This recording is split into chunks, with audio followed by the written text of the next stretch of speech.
Good afternoon, everybody. I hope that I can be heard all right and that the audio isn't too harsh. I know that in the pre-chat just now we were having some trouble with the audio being too loud, which is odd because normally my microphone is too quiet.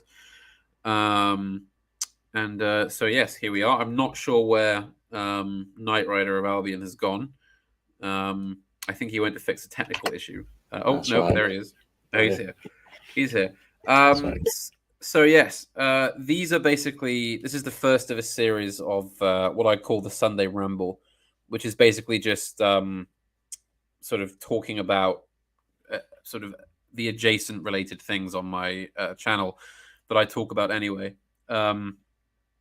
Because obviously the style of video I do, and I tend to do quite infrequently, and I feel bad leaving kind of long periods between each video. So I thought I would do a kind of short weekly stream to just kind of buttress those things, I suppose. And I may do other things as well. May do sort of solo rambles on various things, but I also want these Sunday streams to be kind of open, and both in topic and in terms of guests. So, I mean, if anybody wants to come on, provided they have a particular thing they want to talk about, anyone is welcome to come on and discuss it. I want it to, and also kind of a sort of round table thing, depending on how long we are. I think it would be good to have people on and off, or to sort of drop in and out, I suppose. More like a sort of old-fashioned traditional radio show than anything else, really. Now I've never used StreamYards until now, so I apologize for any technical gaffes. I'm being told that the internet connection is low, or the strength of it is low. So any failing audio, I apologize for that. So yes, I'm here with Knight Rider of Albion, who goes by many names. So why have you chosen this specific one for this stream? Because normally you go by Budding Score, don't you, on Twitter and on Discord and various things? Twitter. No, this is the one I use on YouTube, but it's the one I use most often. So right, okay. The highest chance of people recognizing this one compared to my other ones. So. I see. Okay, and good picture of Conan there, obviously, as the avatar, I believe. It is. Yeah. Yes. So originally, I was sort of up at about like 7 o'clock this morning, and I decided I was going to start doing streams, and I put together something on the late poet Geoffrey Hill, and I've been sort of toying with doing a video on him because he's one of these figures who is kind of one of these artists or critics who is more famous among academics and kind of the higher ups of the field than he has sort of a readership. And this is a very common problem with modern poets in general. For example, the average kind of crass female university poet nowadays is they pretty much, nobody actually reads anything they write. They just write for each other, They have a sort of it's sort of like a self-dependent circle of narcissism that holds up awful poetry. Now, the main difference with Geoffrey Hill, of course, is that his poetry was actually it was it's worth consideration. I'll put it that way. And I've been hoping to kind of try and introduce him to the kind of reactionary sphere online because, Hill was a man accused of being a reactionary for most of his life. I mean, he was deeply concerned with the history of England and history in general. He was very widely learned. He grew up in Bromsgrove, is that in Worcestershire, I think.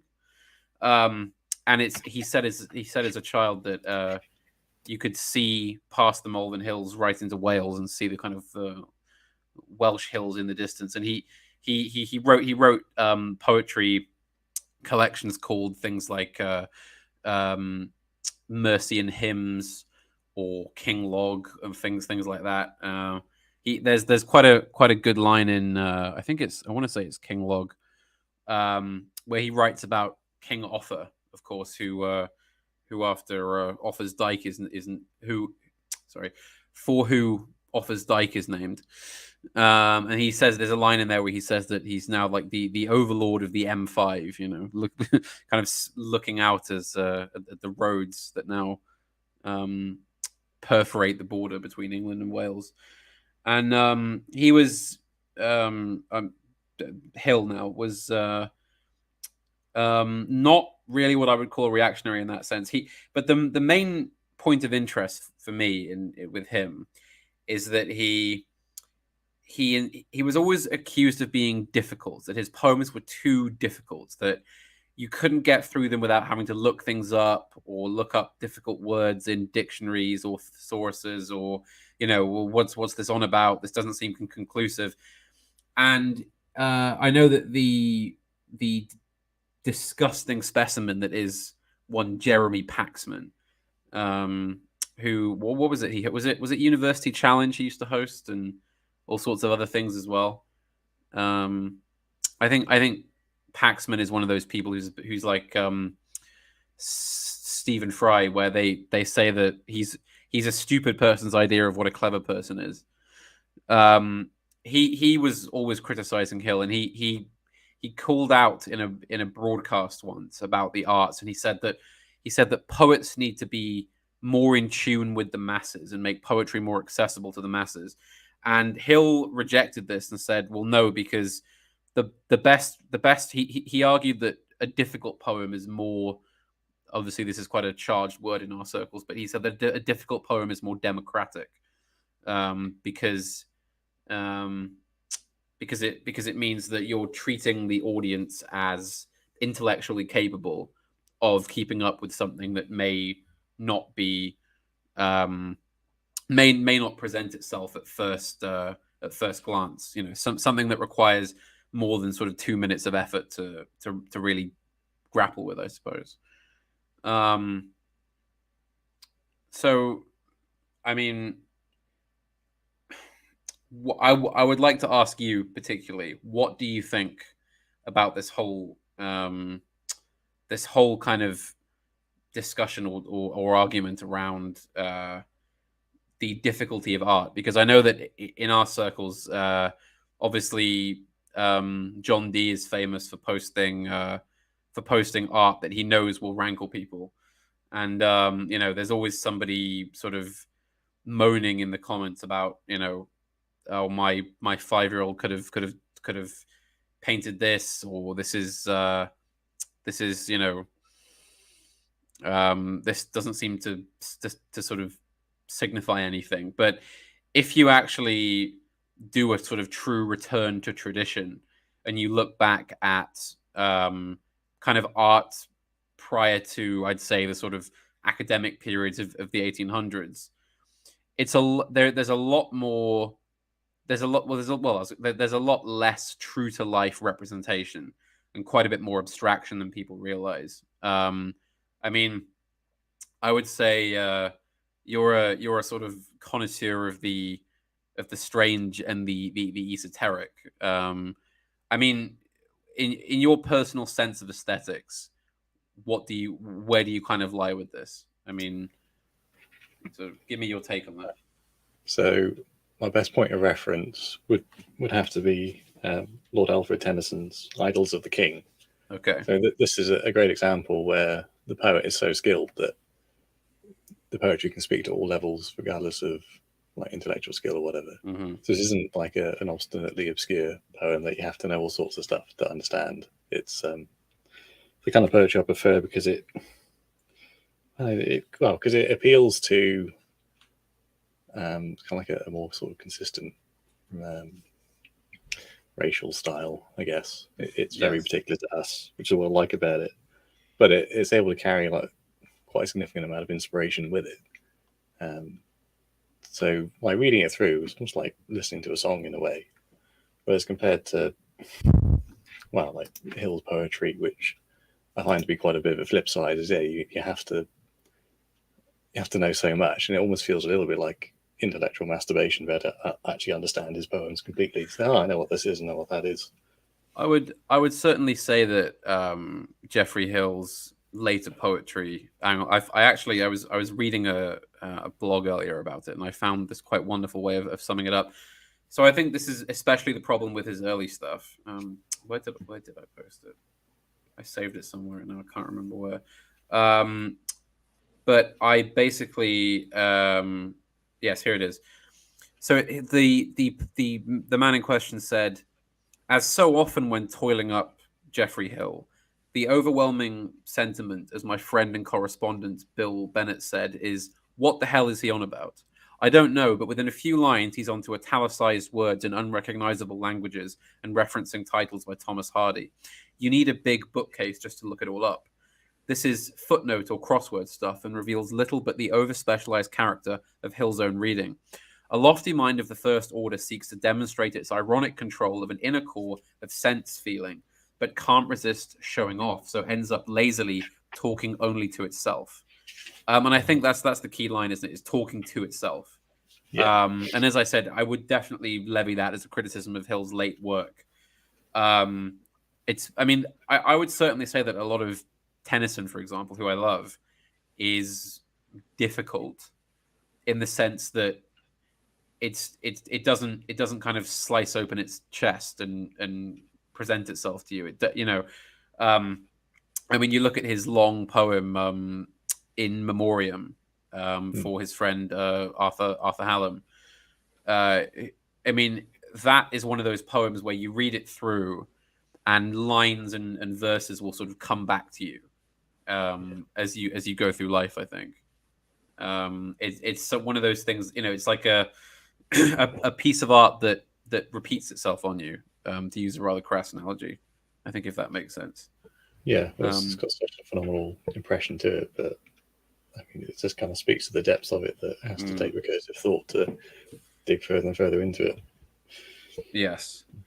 I think that had Hill carried on being the sort of early metaphysical, somewhat Gnostic poet, we'll get onto that in a moment.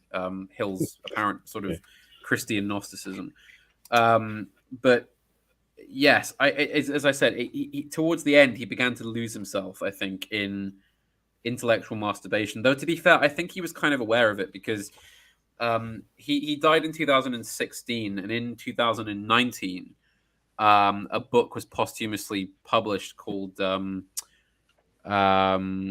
Book of Baruch by the Gnostic Justin, which was a kind of collection of sort of small sonnet-like pieces that were almost like a sort of daily diary of life, where he would recount various things that were happening. I don't think he had necessarily intended them for publication, but there was certainly a lot of it is very self-mocking, and even in the extremely kind of serious intellectual poems, there's always jokes.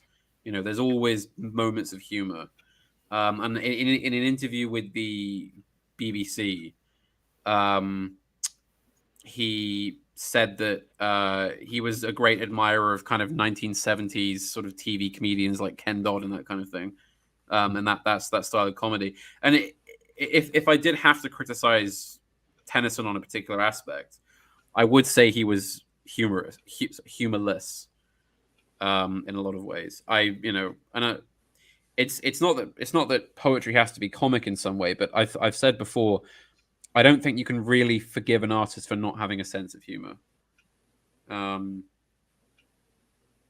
don't know. Yeah, I kind of agree with you on that, but there seems to be plenty of works where it would be inappropriate to have humor in it. You like to think at least the poet would compound works like that with more jovial ones they've got on the side. But... Yes.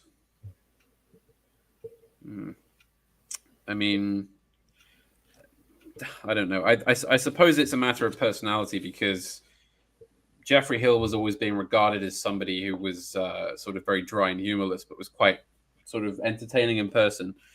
I was obviously, Tennyson living when he did. We don't. It's not like we have radio recorded interviews or anything. But there was an anecdote told by Bertrand Russell, who, though I find his philosophy quite maddeningly poor, the interviews I did with him in the 50s and 60s, where he's recounting life in the 1880s, and he mentions how Tennyson came to isn't the Russell's house in Trellick? It's in Wales, isn't it? It's in South Wales. I want to say it is. Isn't it near somewhere near Raglan? I can't remember now. But Tennyson came to stay with them, stay with the family for a while, and of course, being one of the most famous poets in the world at that point, being the poet laureate for so long, and having published so many great works, he sent a messenger ahead to inform the family and everybody who lived in the surrounding locality that he would not be receiving, any sort of guests, and he didn't want sort of admirers or sort of autograph seekers or anything like that to come up and sort of try and have a look at the great poet or come and try and talk to him. So he came up and he stayed for, I don't know, a few days or the end of the week or whatever, and he sat in the armchair all day in the Russell's lounge, and then towards the end of his stay, not long before he was not long before he was about to leave, he sort of looked quite sort of forlornly ahead and said, "Well, I think it's a great shame that nobody came up to try and see me." It's just the kind of the man who's trying to play fame, that kind of thing. That's the only insight I have into Tennyson's personality.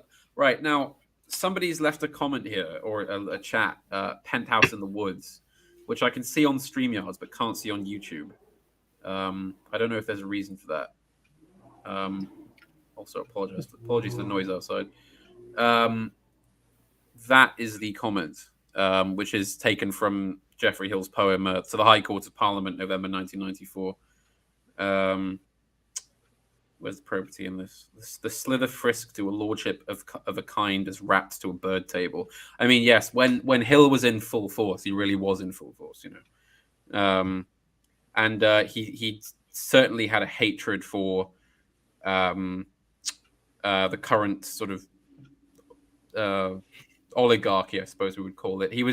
It's quite interesting because he was in an interview about his politics sometime in the late 70s.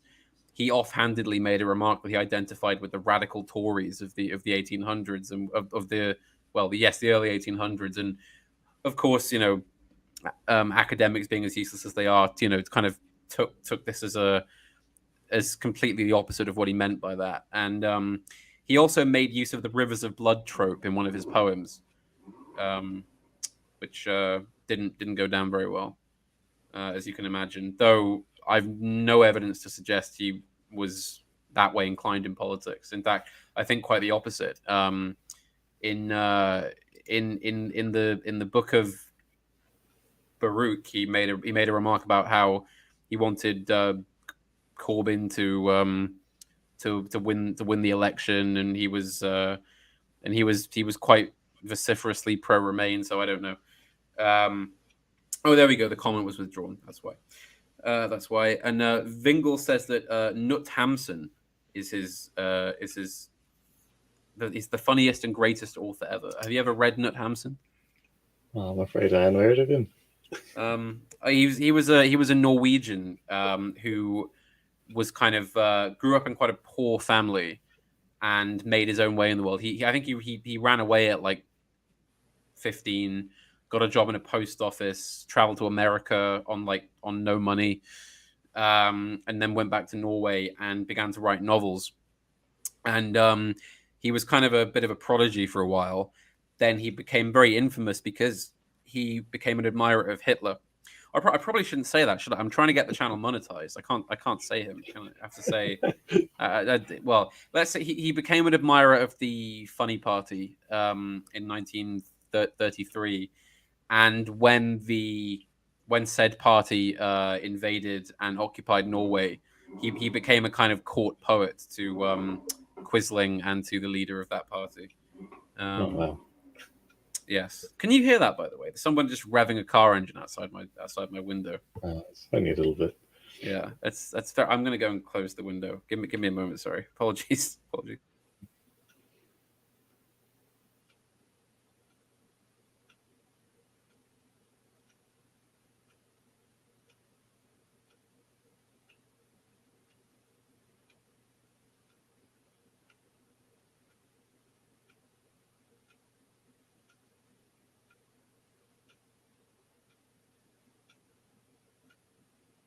But yes, anyway, Knut Hamsun. I've only read one of his books in English, and that's Hunger, which is this very comedically bleak book about a young sort of journalist, sort of writer who is starving in. Well, it's what we call Oslo now, but I think before Norway became independent in 1905, it was called Christiania, I think. And he sort of wanders around the streets trying to make his ends meet. His sole possessions in the world are the clothes he's wearing and a pencil, which at one point he tries to eat to survive. But the comedy comes from the fact that he keeps finding ways of making money or accepting some form of charity and then refusing out of some kind of not quite egotistical or he just can't do it. Like, for example, at one point he's arrested for vagrancy and taken to the police station, where he's kept in jail for the night, then let go. And the other sort of tramps, I suppose, who were there tell him, well, why don't you come with us to the permanent sort of place they have for people without homes? You know, you'll get a warm bed, you'll get hot food, you'll get, you know, some new clothes. And he just can't do it. You know, he forces himself back out onto the streets, and just, you know, continues to live this wretched existence. And at one point, I think right towards the end, he makes like a sizable amount of money, and then just gives it away to an old woman for no, because he just, there's just something compels him not to accept any of it. And there's actually a passage in it which I find interesting, because it speaks to how the sort of rules of clothing have changed. Where at one point he pawns his waistcoat for some money, and he is then like desperately running around clenching his coat over his front, because he can't bear the thought of some old woman seeing him without a waistcoat in public and tutting at him. It's a very fun read. It's a very fun read. Vingle is also recommending Pan, which I've heard lots of good things about. Penthouse is posting Geoffrey Hill bits and pieces in the chat.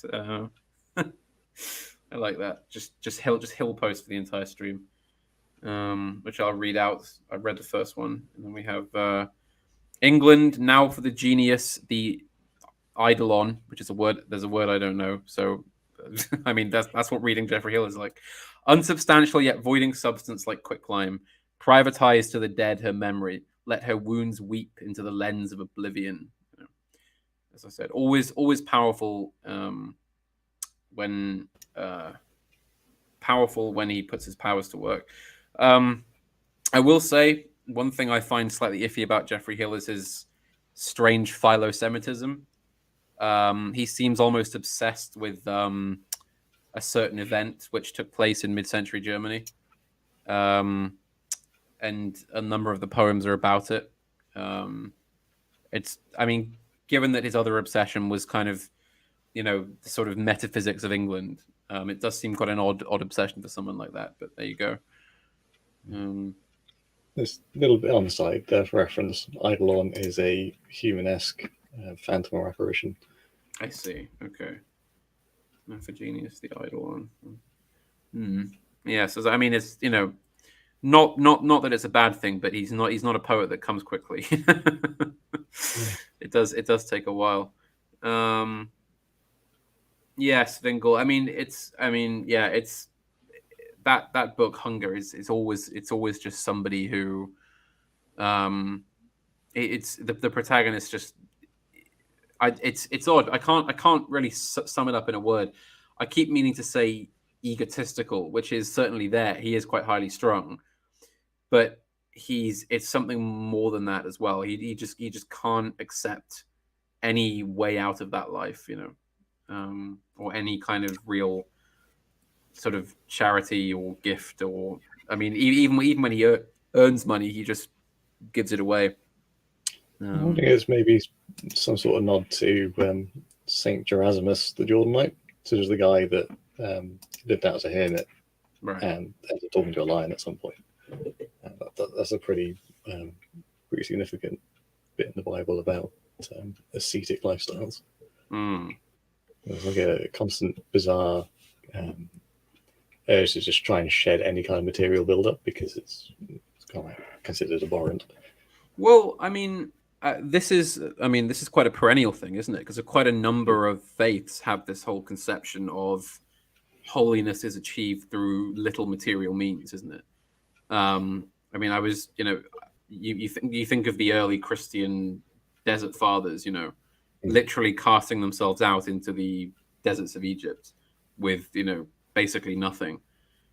I guess you could either put down to the basic premises of material accumulation is distraction, and the more you sort of imperish yourself, furthest you can get from thriving and more to surviving is when you're sort of like on the edge like that. So it goes almost all the time. You find yourself closer to any kind of like metaphysical conception. I mean, it's certainly right that wealth is a distraction. I mean, there's the famous line in the Bible of it's easier for a camel to go through the eye of a needle than for a rich man to enter heaven, right? It's not that, there's always some liberation theologist, leftist sort of clergy type who reads into that that it's a sin to be wealthy, which is not true. It's just that it's the more wealth you have, the more that you potentially put between you and God, right?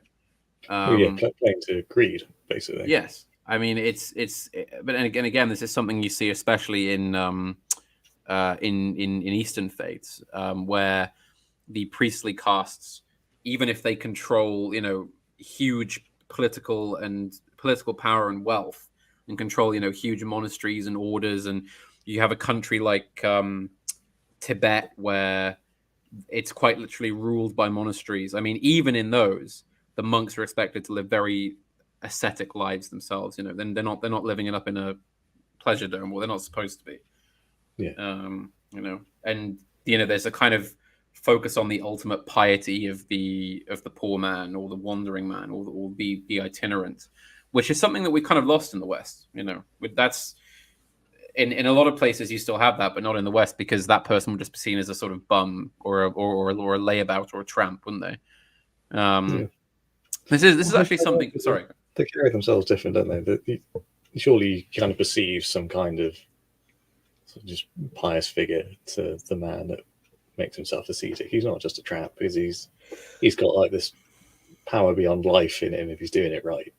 Well, I mean, Evola talks about this, where he basically argues that liberalism and industrialism, and to a certain extent, kind of Protestant outlooks in some aspects, have fostered a sort of cult of busyness, where, like, if like, for example, originally philosophers, they would spend long periods of time physically idle in order to contemplate things, or as we said, hermits or religious itinerants.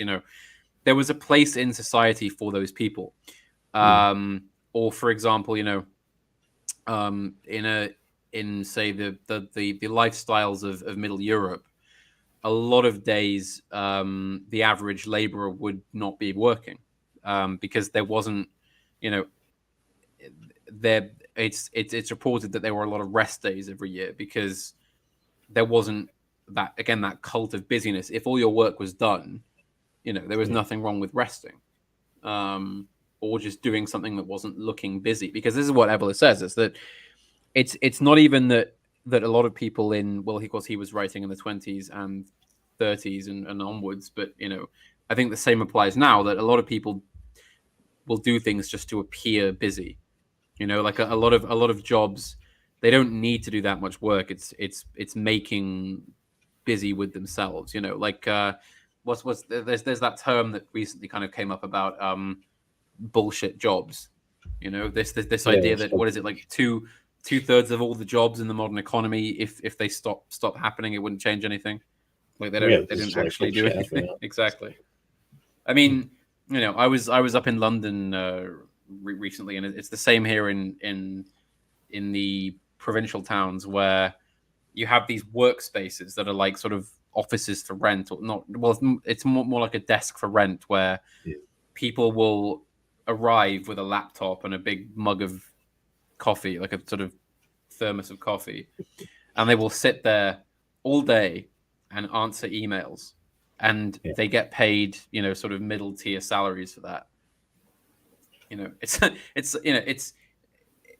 What is the point? I mean, my first thought is, well, why aren't you in the pub? I mean, you could literally do that in the pub. Like, I don't see why you need to pay however much it is to have this free desk and, well, sorry, not free desk, but this modern IKEA desk with a hotspot and things. You could just do it in the pub. There's almost something kind of strangely Protestant about it. So it's almost like, considering society as a whole now is this ever hungry machine for work, just with a capital W. Yes. So you have to busy yourself, because it's like the society, this strange like egregore that it is, would smite you for not doing something to feed it.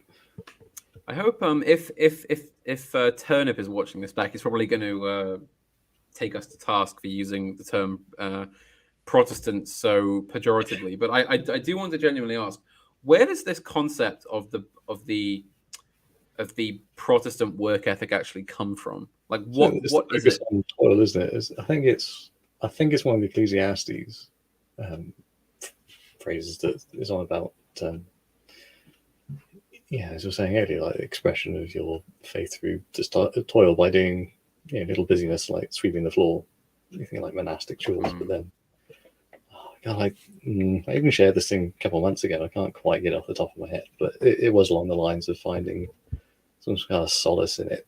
I mean, it kind of, if you focus on that, then you're less to be looking astray to less holy things. There's an element of that. I suppose so, but I also would tend to think that it must be something to do with ethnicity, because it can't be a coincidence that the Prussian Protestant work ethic was done by Prussians.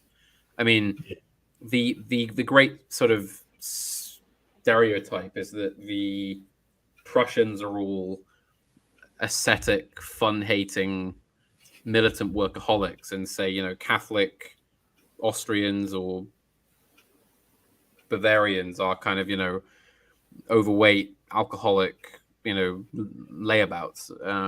I mean, in the same way that the English have something of the Protestant work ethic, but I would say that the Welsh certainly don't. The Irish don't. The Scots, I'd say, I mean, maybe.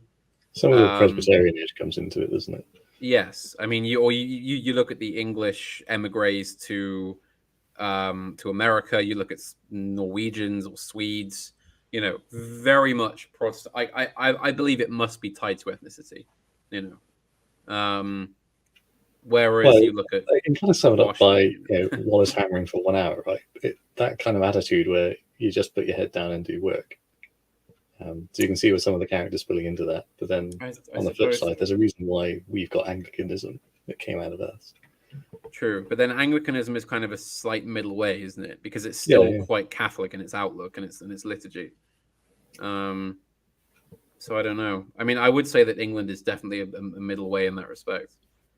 Or even sort of like think of the harkings to the Celtic Church. Right? I guess there's more of its character there that seeped into the modern Irish Catholic, but you've still got, at least going back into that, the ascetic component of it, but it's less with the obsession with work, whereas Protestants kind of ascetic and just toil. I suppose so. And then you have on the flip side, sort of Spanish people taking, naps in the middle of the afternoon, which would never happen in Germany. You'd never get that, would you? Like that, we got it. You'll be working outside at 3 o'clock in the afternoon in the middle of Spain. So that's true. Perhaps it's to do with climate, though. I know that geographical. Because how would that apply to countries where it's always hot? I mean, it's not like. I don't know. I was going to use India as an example, but Indians are very industrious, aren't they?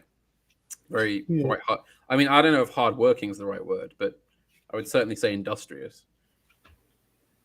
My best mate's well buff on the different Indian castes and how they fitted into their own societal slots, but it's not that basically clear cut because. So whilst we was occupying, we got pretty chummed up to the Sikhs that were there, and they're the most sort of attuned to admin and bureaucracy. But they're also slightly outside the caste system, so they didn't get slotted into the rigid. I always thought Sikhs were more warrior oriented. So there's kind of like that, kind of free edge to it that. It has similarities with the English, where we don't fit into like a hard rule like say the Germans or the Chinese would. That's kind of where there's some of those similarities there, but we just do our own, following our own organized structure. I suppose so. I mean, you get examples of say the samurai class in Japan where they were forbidden on code of honor from doing anything that wasn't fighting. So there was literally no job they could do that wasn't serving somebody militantly, which meant there were a lot of samurai sitting around a lot of the time, basically doing nothing. Like the CEOs of the big Japanese firms now, like the big like cyberpunk mega dystopian corporations, are descendants of samurai families. Really? Yeah. There you go. That kind of class is still stayed alive and that's doing interesting, stuff isn't it? But it's quite different to just doing fighting, isn't it? Yes. Well, it's like how the old aristocracy of Japan had their titles abolished after the war, but they still exist basically, just not on paper. They have something called the Peers Club, which is like an extremely powerful block of old money in Japan, basically. So there you go. I mean, but yes, the question of lineage. My friend, who will feature on this channel hopefully very soon, Barack Obama, who people will know his handle. He was recently reading about. I can't remember who the author was, but it was somebody arguing. It may have been that Brazilian chap. Was it? I've got one of his books here. Plinio Correra de Oliveira, if I'm not horribly messing that up, who argued, I think, that every race was given a different purpose or role by God, or different way of being that means something different. So, it's obviously you can read into as much as the Tower of Babel thing, but it's not only that we speak different languages, is that we are different ways, right? I mean, this is basically true. I mean, you travel to any different culture or different country, and it's just apparently obvious. I mean, it's very striking to me when I'm talking to Welsh people versus talking to English people. Even it's just there's just something different. That you why stereotypes exist because they're true, essentially. Yeah. Well, the first thing that comes to mind, you can tie it in with Spengler's identification of different civilization styles. Yes, well, there you go. Yeah. I mean, it's macro scale. Like the reason why we had the Renaissance here and China never really did, and they still got this ridiculous habit of copying and simulacra. They're just not as like artistically inclined as Europeans are. Well, I mean, the most terrifying thing about the Chinese, so one, they're what Mrs. Hat always terms a Bugman civilization.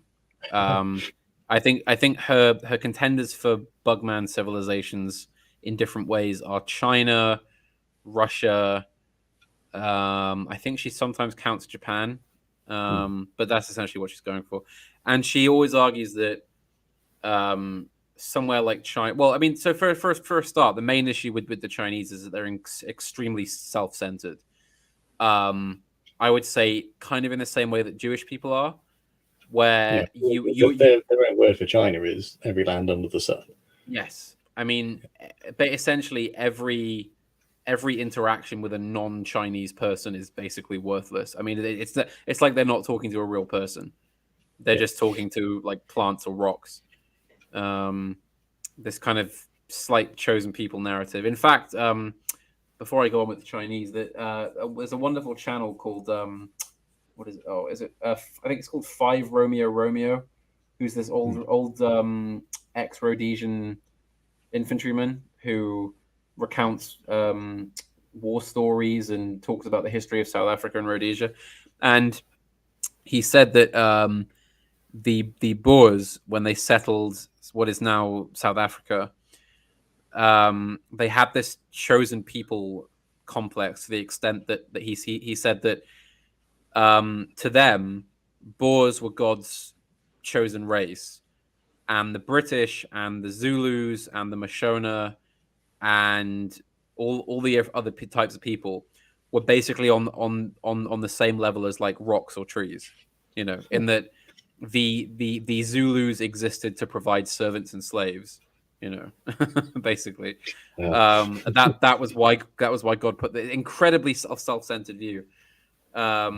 So I noticed that, for example, a lot of people will always observe that Chinese kids will emigrate here en masse to attend the elite universities, and they won't talk to a single English person if they can avoid it. You know, they'll just talk to each other. In Nottingham in like had a business trip, was staying in a hotel for businessmen, and instead it was actually almost entirely occupied by near permanent and resident Chinese students funded by Winnie the Pooh.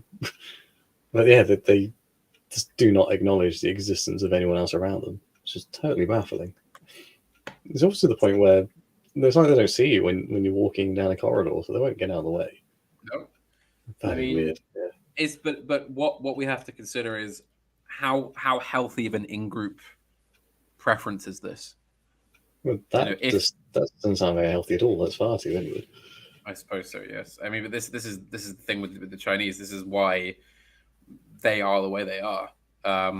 Not just for that reason, but you know, again, extreme sinocentrism. I mean, you know, they have this whole idea, and still have now this idea that China is the greatest empire in existence. You know, there cannot be anything greater. And I made this point the other night, or was it? Yeah, it was only yesterday actually, with Turnip and AM on a stream about China, where we said that China, even in its moments of great weakness, when it was being, you know, torn to pieces by Europeans, just viewed itself as being still the greatest empire, but in a state of sort of temporary embarrassment, you know, just that kind of thing. I think the point that AA has been making recently is very true, that civilization is incommunicable. Yeah. You know, you can't like as he was saying, it's this whole idea of the government importing hundreds of thousands of, you know, Pakistanis into Birmingham or wherever. It's you're not going to make them all into, you know, cartoon copies of Brits, are you? You're going to turn Birmingham into Pakistan. You know, the racial character doesn't match, does it? Exactly. Yeah, and you will never make that Pakistani into what you would consider to be an Englishman. It just can't happen. You know, it's like trying to turn the sun into the moon, or, you know, chalk into cheese. It doesn't work like that. No, very least. Look at just how different humours exist in different countries. Like, for example, I know the Bulgarians don't have any understanding of sarcasm. It doesn't fit into their humour at all. The Hungarians do. Yeah. Yes. Oh. I was friends with a Norwegian girl at college, who also didn't have a sense of sarcasm. I mean, I know that didn't somebody in the chat say they were Norwegian? I think Vink, is it? Matty G says he's mostly Norwegian. So, Matty G, please tell us as to whether you have a sense of sarcasm or not, so we can confirm this. Also, hello, Narco Republican. I very much enjoyed your Spanish PDF of Notas by Gomez Davila. That was very good. Also, I'm just doing stream organization on air here, so please forgive me. But Narco Republican, please DM me when you're available, and we can set up some streams soon, because I want to talk to you about Don Colacho, obviously. So yes. Oh yeah, there we go. Vingle is fully Norwegian. So yes, Vingle, do you have a sense of sarcasm? Let me see in the chat. So the litmus test is how much you laugh at Blackadder. I actually, this is an unpopular view. I don't like later Blackadder, like Series 4. But that's an argument for another day. Let's not get into that now.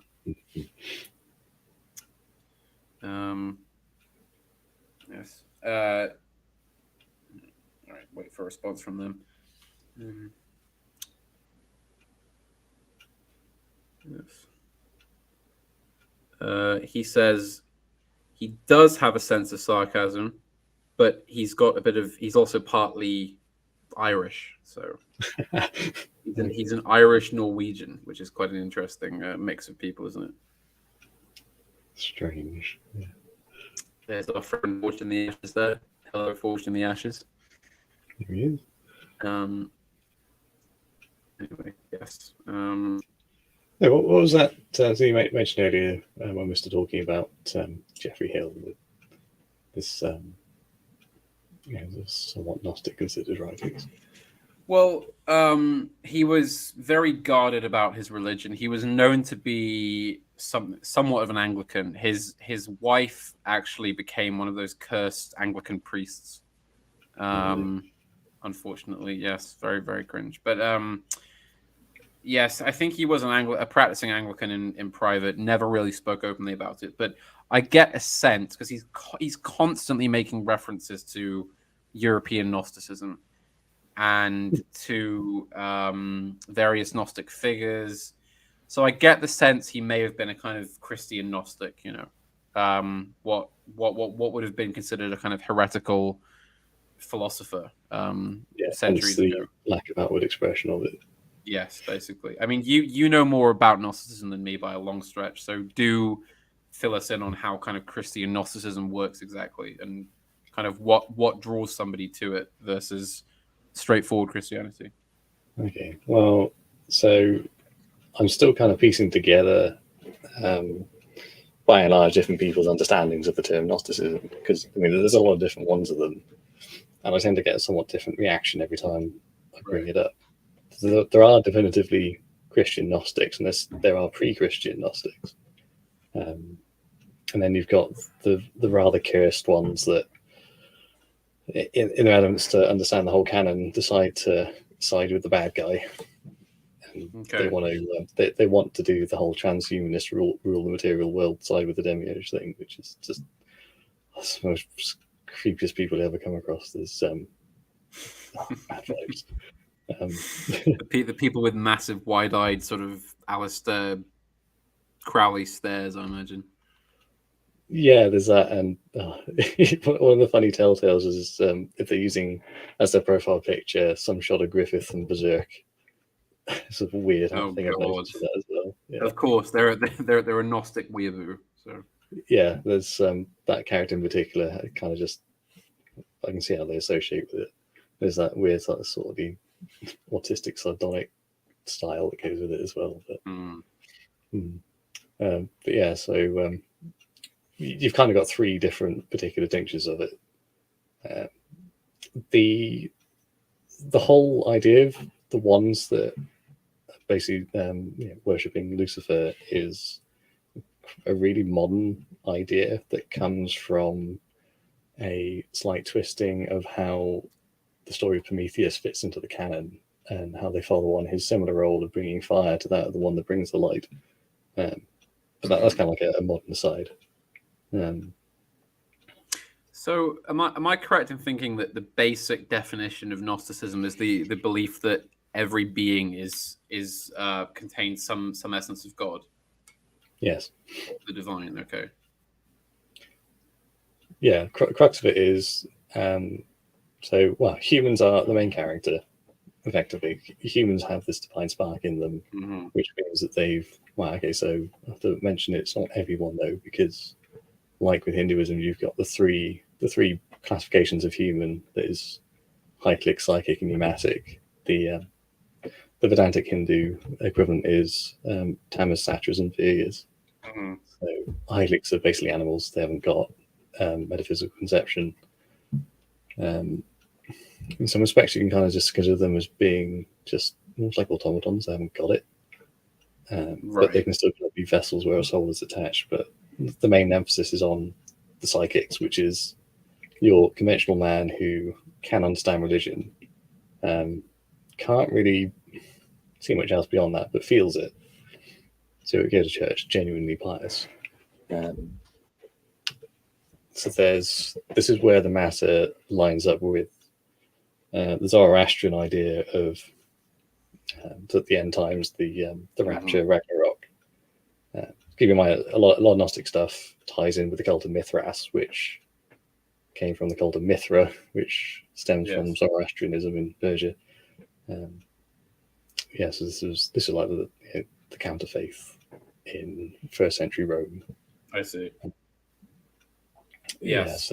Well, I mean, this is, if you look at sort of early Christian history, the Gnostic heresy is the strongest one. Yeah. And I know that we've somewhat discussed this in the last week or so, but my sort of philosophical patron saint, Gomez Davila, was his position on Gnosticism was that it was like as the ultimate original heresy. It continues to be a problem because he basically views democracy, liberalism, progressivism, etc., as forms of Gnosticism. Well, this is where it's only applicable to the kind of Gnostics who are like the transhumanists, the ones that side with the bad guy, because there's the democracy and stuff. That's all about man being capable of being the ruler of this realm. Which, I mean, that's totally contrary to us being the stewards, isn't it? So, that's very much a particular kind of it. It doesn't relate to like the Cathars or the Essenes. No, very much the more Christ-sided ones. And we will return to this in a moment, because I noticed that everybody is comparing heights in the chat. So and now just not long ago we were discussing the existence of giants, weren't we? Yes, that's funny. The idea of giant humans. So I've always taken it that, for example, the giant Goliath in the Bible was a literal 9 foot tall, huge man. I mean, they am I right in thinking that they've recently unearthed skeletons that are unfathomably tall and things like that? Well, I remember sort of inklings of this in history in secondary school, where it had this weird segue where we're focusing on Victorian archaeology and how you had a lot of quacks that tried to assemble their own skeletons to make up their own bizarre animals. There's a really fucking ridiculous bunny ears unicorn with 2 legs which are from an elephant and the tail of like a giant lizard, which is daft. But I'm of the impression that a lot of this was actually sort of misleading us away from the actual genuine unearthings of things like giants, because acknowledging that those exist kind of rocks the foundation of this closeted worldview that we're given going up through school. It's because we're kind of told the world is this fairly nice place, so there weren't these horrible things that were just terrifying to even consider existing. So we're penned into this idea that the world's all lovely and cushy, that kind of neuters people's abilities to sort of urge their imagination towards what could be a greater cosmic structure, which would be a Gnostic tendency. Yes. Well, I mean, I'm looking at an image here that was posted in our server about various skeletons that have been found. 36-foot high, giant skeletons that were unearthed in the middle of Europe. As Cameron Cross there says, Nephilim. Yeah, I'm pretty sure that must have been some kind of thing. That must have been pretty genuine. I would very much love it to be true. There's a story because there are these rocks in Scotland, in the north of England, and also in Norway that appear to have fallen from the sky and embedded themselves in the earth. There's a colossal sort of gully where it looks like this gigantic rock, hundreds and hundreds and hundreds and hundreds of tons, has been thrown into the earth. And the story goes that there was a giant in Scotland and a giant in Norway, and the two giants had a falling out because the giant in Scotland started throwing rocks over the ocean into Norway. So the giant in Norway started to hurl them back. And I would love if that turned out to be true, that there actually were these gigantic men hurling rocks over the ocean between Scotland and Norway. I mean, it's a fantastic legend.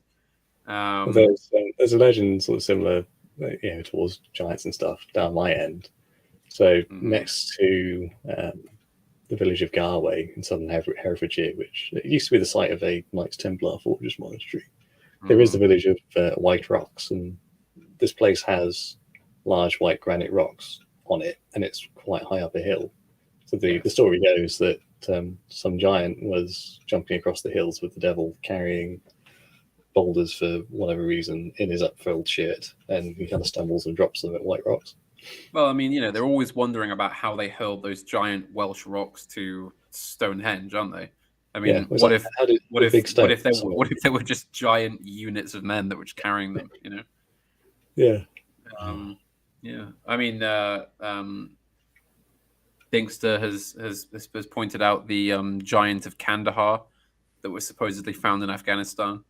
Yeah, the ginger as well. The enormous red-bearded giant, yes. Yeah, kind of maddeningly feral looking. I just got burned into my memory a shot of these Marines posing with it. Oh, very weird looking thing. Giant of Kandahar, yes. It's got. You look at its face, and it's like that is a thing that looks insane, but also vastly more intellectual. I mean, obviously, it's John D, as Dinkster says. That's who the giant was. That's how they brought him back to America. But yes, it's.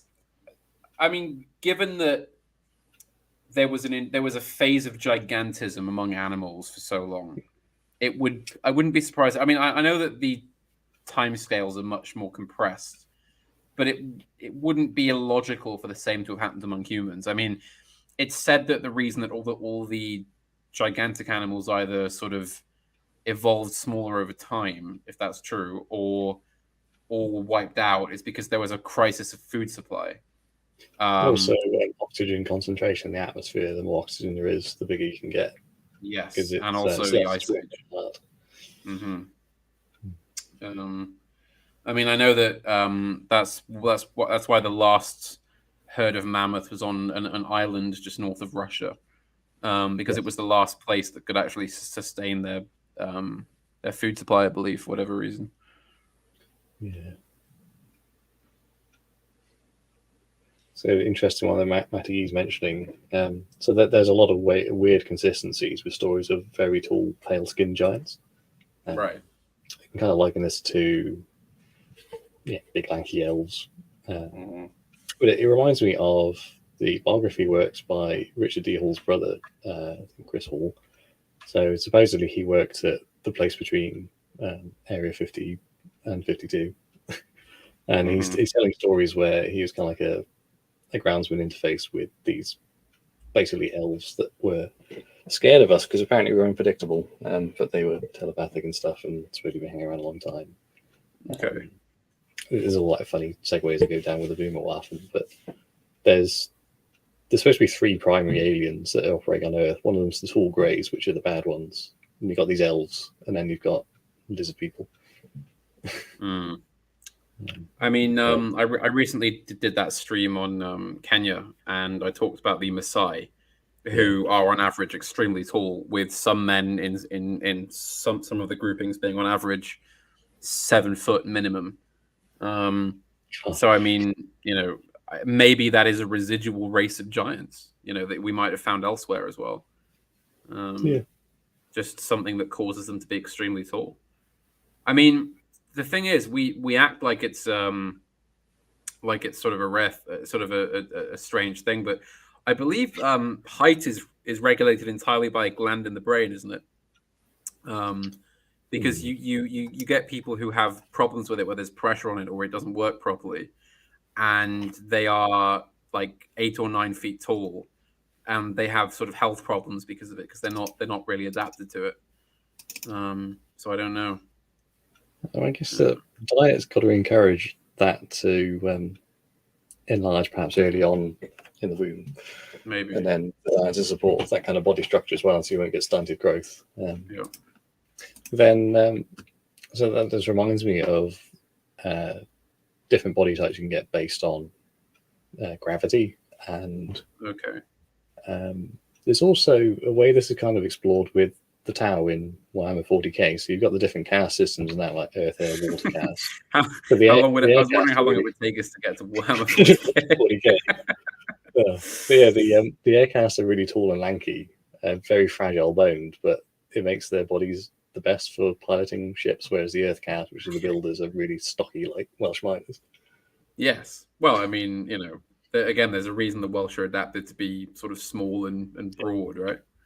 And it's not just because of coal mining. I mean, the fire casts are the Superchats hench warriors. Those just absolute units. I mean, yes. The idea of gravity is interesting. I'm wondering if that. Well, see, I was. I mean, could you correlate? No, well, hang on. There's no change in gravity, is there, where you are on the planet? There's actually some places where there's weird gravity fluxes, like Quebec is in like some kind of redoubt where gravity's weaker. Quebec is in a gravity flux. Yes, so there's different places on Earth that have these phenomena. That explains a lot about Quebec. It's a similar distribution to the weird fucky triangles. Like Bermuda Triangle's not the only one. There's several of these around the Earth where you've got gravitic and electromagnetic anomalies. Okay, I had no idea about that. This is why I was pleased to have you on, because you just bring out the esoteric knowledge about gravity wells or whatever. I was just looking for one of my saved paintings. So who is it mentioning it? Giant ass mushrooms. Yeah, Vingel's mentioning huge mushrooms, the biggest houses. It reminded me again with the giants, like the French ones, where it's acknowledgement that there must have been likewise humongous frogs and snails. And I was reminded of the work. Yes, that's right. The works of Fitzgerald with his almost like Alice in Wonderland style whimsical fey lands and worlds, where perhaps there was a time where it looked a bit like Alice in Wonderland.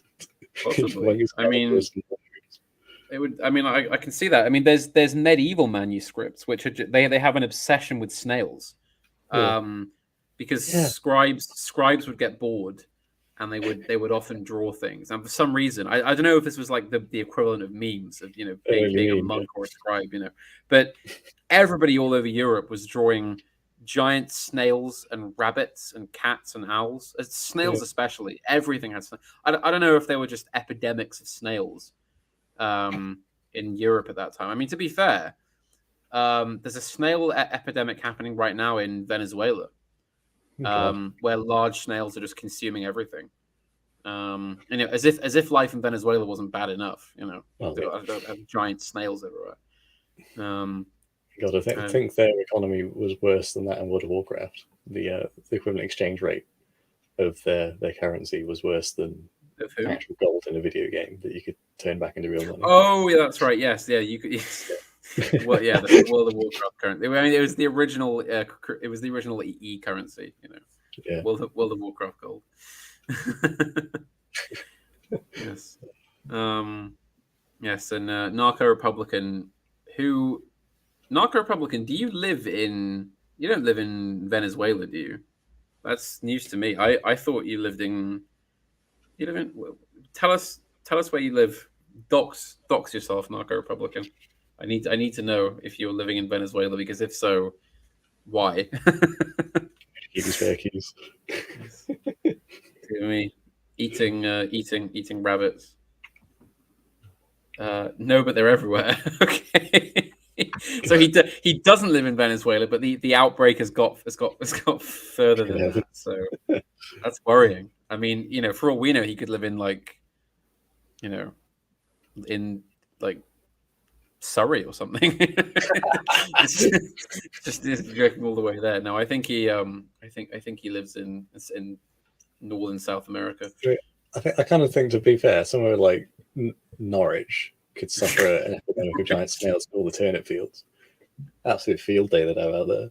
That's true. I actually got very upset when I was a kid because I bought these pumpkin seeds. Yeah. And I tried to farm pumpkin. I know, quashy pumpkin. Yes, all right. I know everyone's going to start saying that. But I did have a small pumpkin farm for a bit, and they were destroyed by slugs.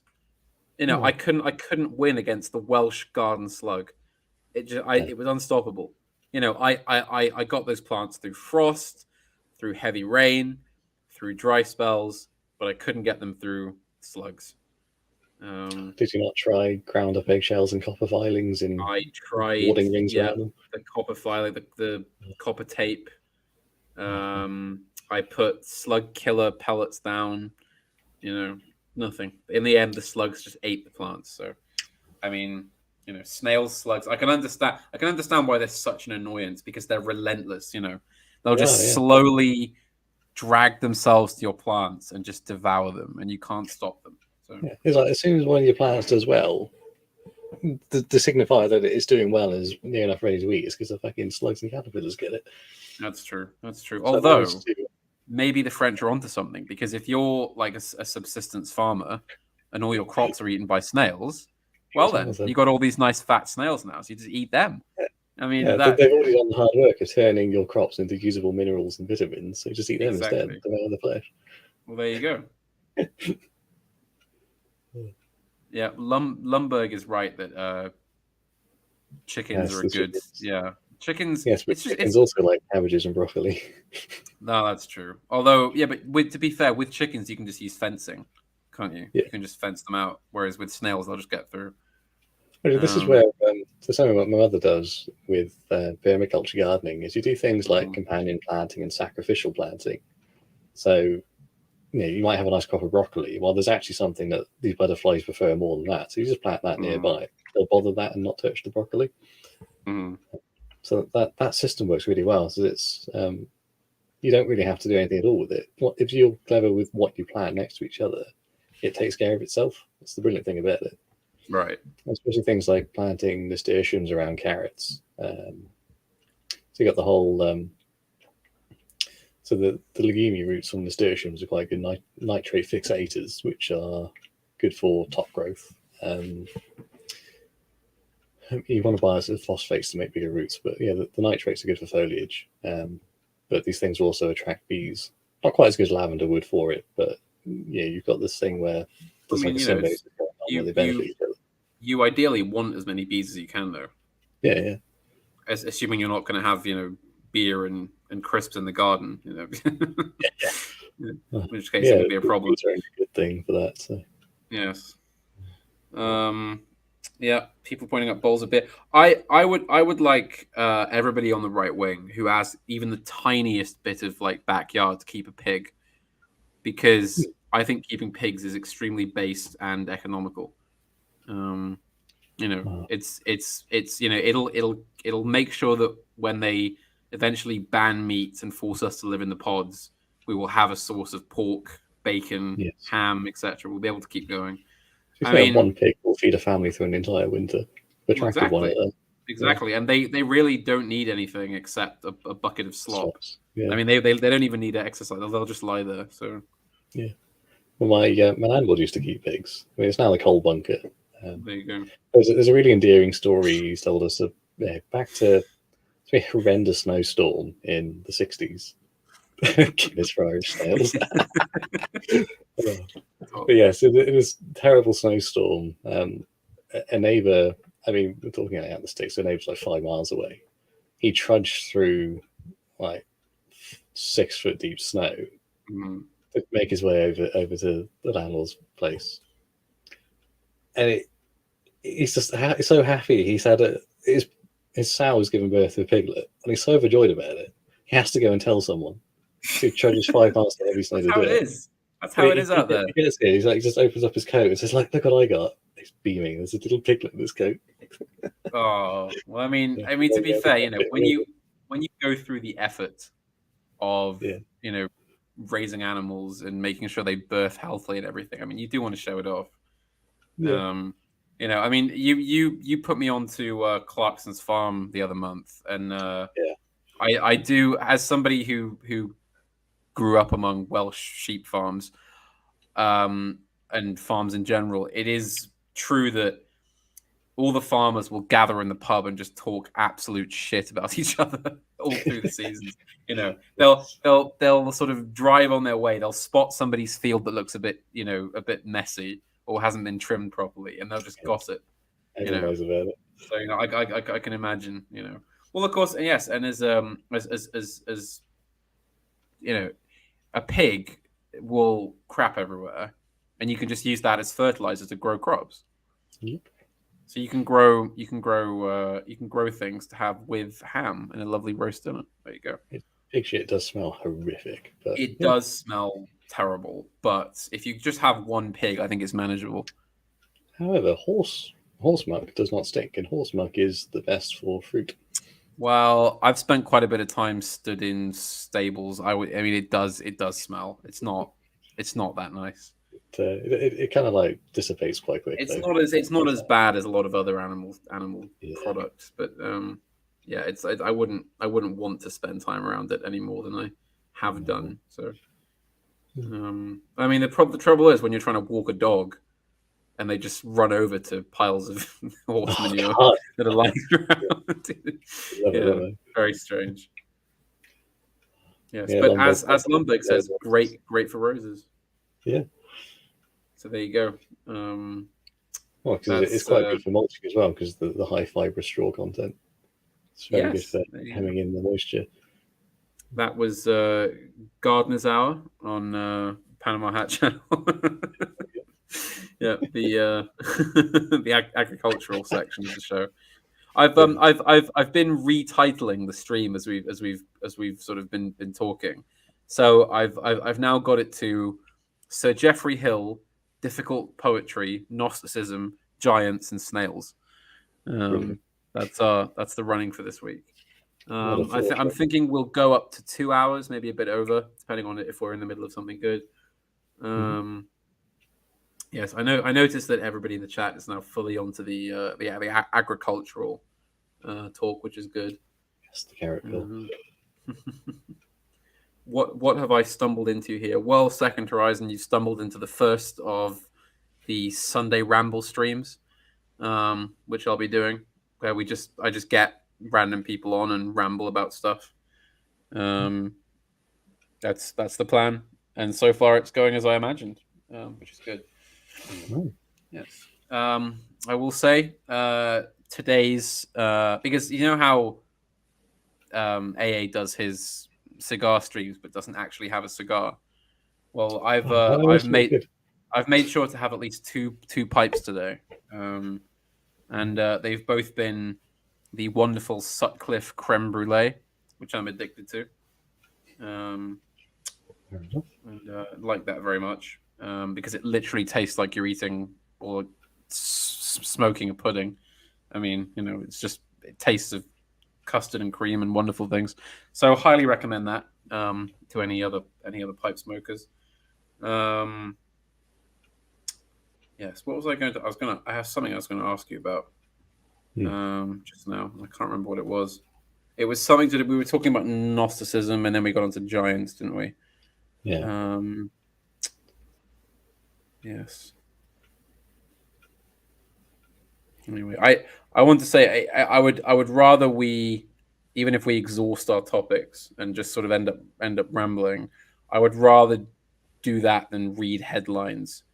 I don't want to turn this into just sort of rank punditry, end of the week news review, especially since I don't really read the news anyway. So Sunday's a day of rest. We don't delve into the disgusting aspects of life. I would rather talk about manure than politics. So there you go. People in the chat are talking about pigeons, which I agree with. I think pigeon meat is quite delicious. Outrageously expensive, more expensive than pheasant. Because this is what me and my uncle used to do: is just go out and shoot them. Yeah. Because they're considered vermin, so you don't need a license to shoot pigeons. I don't believe so, anyway. I just couldn't understand how pigeons fucking 3 times as expensive as beef. Well, because no, that's not. I was going to say that's because there's no demand for it, but that wouldn't make sense, would it? If there was no demand for it, it would be, I suppose maybe because it's a rare meat, it's game, or no, it's not game. It's pigeons are not game, so. Well, I don't think they are. They're surely not. They don't really. Well, they're not exactly bred for game hunting, along like partridge and pheasant is. No, I mean, me and my uncle used to go into the woods and just shoot pigeons all day, and then come back with a huge number of them, and then my aunt would cook them and serve them with gravy, which was delicious. I mean, oh yes. Well, I think as Dinkster points out, the kind of pigeon you get in the shops is specially raised, sort of premium pigeon squab or whatever. Like disease control as well. Right. Yeah, that's true. You do have to be careful with eating vermin pigeons. I mean, a lot of the pigeons we used to get were woodland area pigeons, so. Yeah, better than them city ones. Yeah, exactly. I wouldn't go into London and like shoot a pigeon in Trafalgar Square and try and cook it. Yeah. A pigeon's good when you look at it and think, that looks like a good pigeon pie. Plump, happy, well conditioned. The feathers. You can tell. You can tell when you look at a pigeon. Pigeons that live in woodland areas are generally, you would want to eat them. You wouldn't want to eat a city pigeon that lives off of rubbish and chips, Goislop pigeons. Yes. Yes, there's many pigeons in London, okie dokie. Many pigeons. I see many. Yes, unfortunately, there are also... No, I won't go there. Anyway. There's lots of other things in London that there didn't used to be. Yeah. Goislop ratbirds. Well, my bugbear are seagulls, even though I don't live near the sea, or not by. I know that I'm only a few miles away technically, but by British standards, I don't live near the sea at all. But I get these small, ratty gulls that come and tear through my bins. And devour rats in your front door. Yes, that was you were here, weren't you? When we had that was a sight. Yeah, well, I mean that's a perfect analogy for this part of the country, really. I mean, here you go. Gosh. Yeah. Yes. I mean that is something good that they do, because the rats are also a problem wherever you go. Yes. Dear me. Come to think of it, seagulls haven't been anywhere near as bad as they used to be over the past nearly 3 years now, actually. It used to be quite chronic on the industrial estate where I work because of the nearby tip. But that's because they've all flown over to me. That's why. Yeah, they're not nice. I mean, did you see the story of that pensioner who was on holiday and a seagull tried to steal his chip? So he grabbed it and bashed its brains out against the wall while a crowd of people, including children, stood there horrified and crying and screaming. Which, I think he's a British hero, frankly, but there you go. And there's a wonderful North Air Seaman where he goes, "Shouldn't have pinched my chip, simple as." Which I think seaside town would benefit from from like a hangman's tree, but it's just strung up seagulls. Just to scare them all away and make an example. Exactly. Just like heads on pike style. Just it's they have to learn. I think they're disgusting creatures, and I think they get what's coming to them. They will. Guillemots and albatrosses are quite impressive, though. Yes, exactly. Well, I mean, I've never had an encounter with an albatross, but seagulls have always been terrible. I mean, it's unlucky to kill an albatross. Rhyme of the Ancient Mariner. Shoots the albatross and then damns the crew. To death and slow death by starvation in the doldrums. There's a wonderful bit of footage where Ernest Shackleton is arranging an albatross. The albatross is like 5 foot tall. Really? He's just there, like his waistcoat of flat caps, just around the Sandwich Islands or something. It's just being filmed, just having a gaggle with this albatross. Doesn't know what to make of him. I mean, we were talking about giant birds and giant animals and such. I mean, literally just like seagull, it's scaled up. All the proportions are beautifully correct. The proportions are consistent. There's also the largest wingspan of any bird in the world, seconded only by the condor, I believe. Really? Yeah. I didn't know that. Now that you think about it, yeah, there aren't many large birds, are there? Or what we consider large.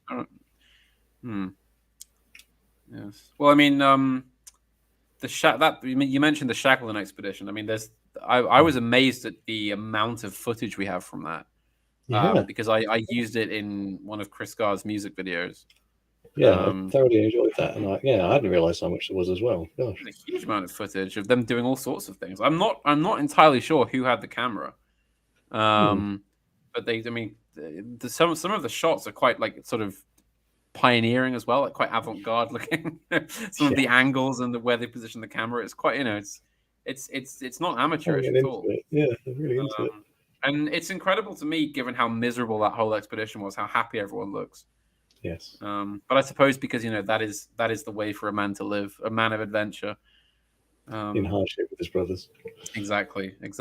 And my eyes poured tears and my heart sank reading the accounts of the men fighting each other over the last pinch of tobacco left on the whole trip. So, I can imagine the stress and the terror.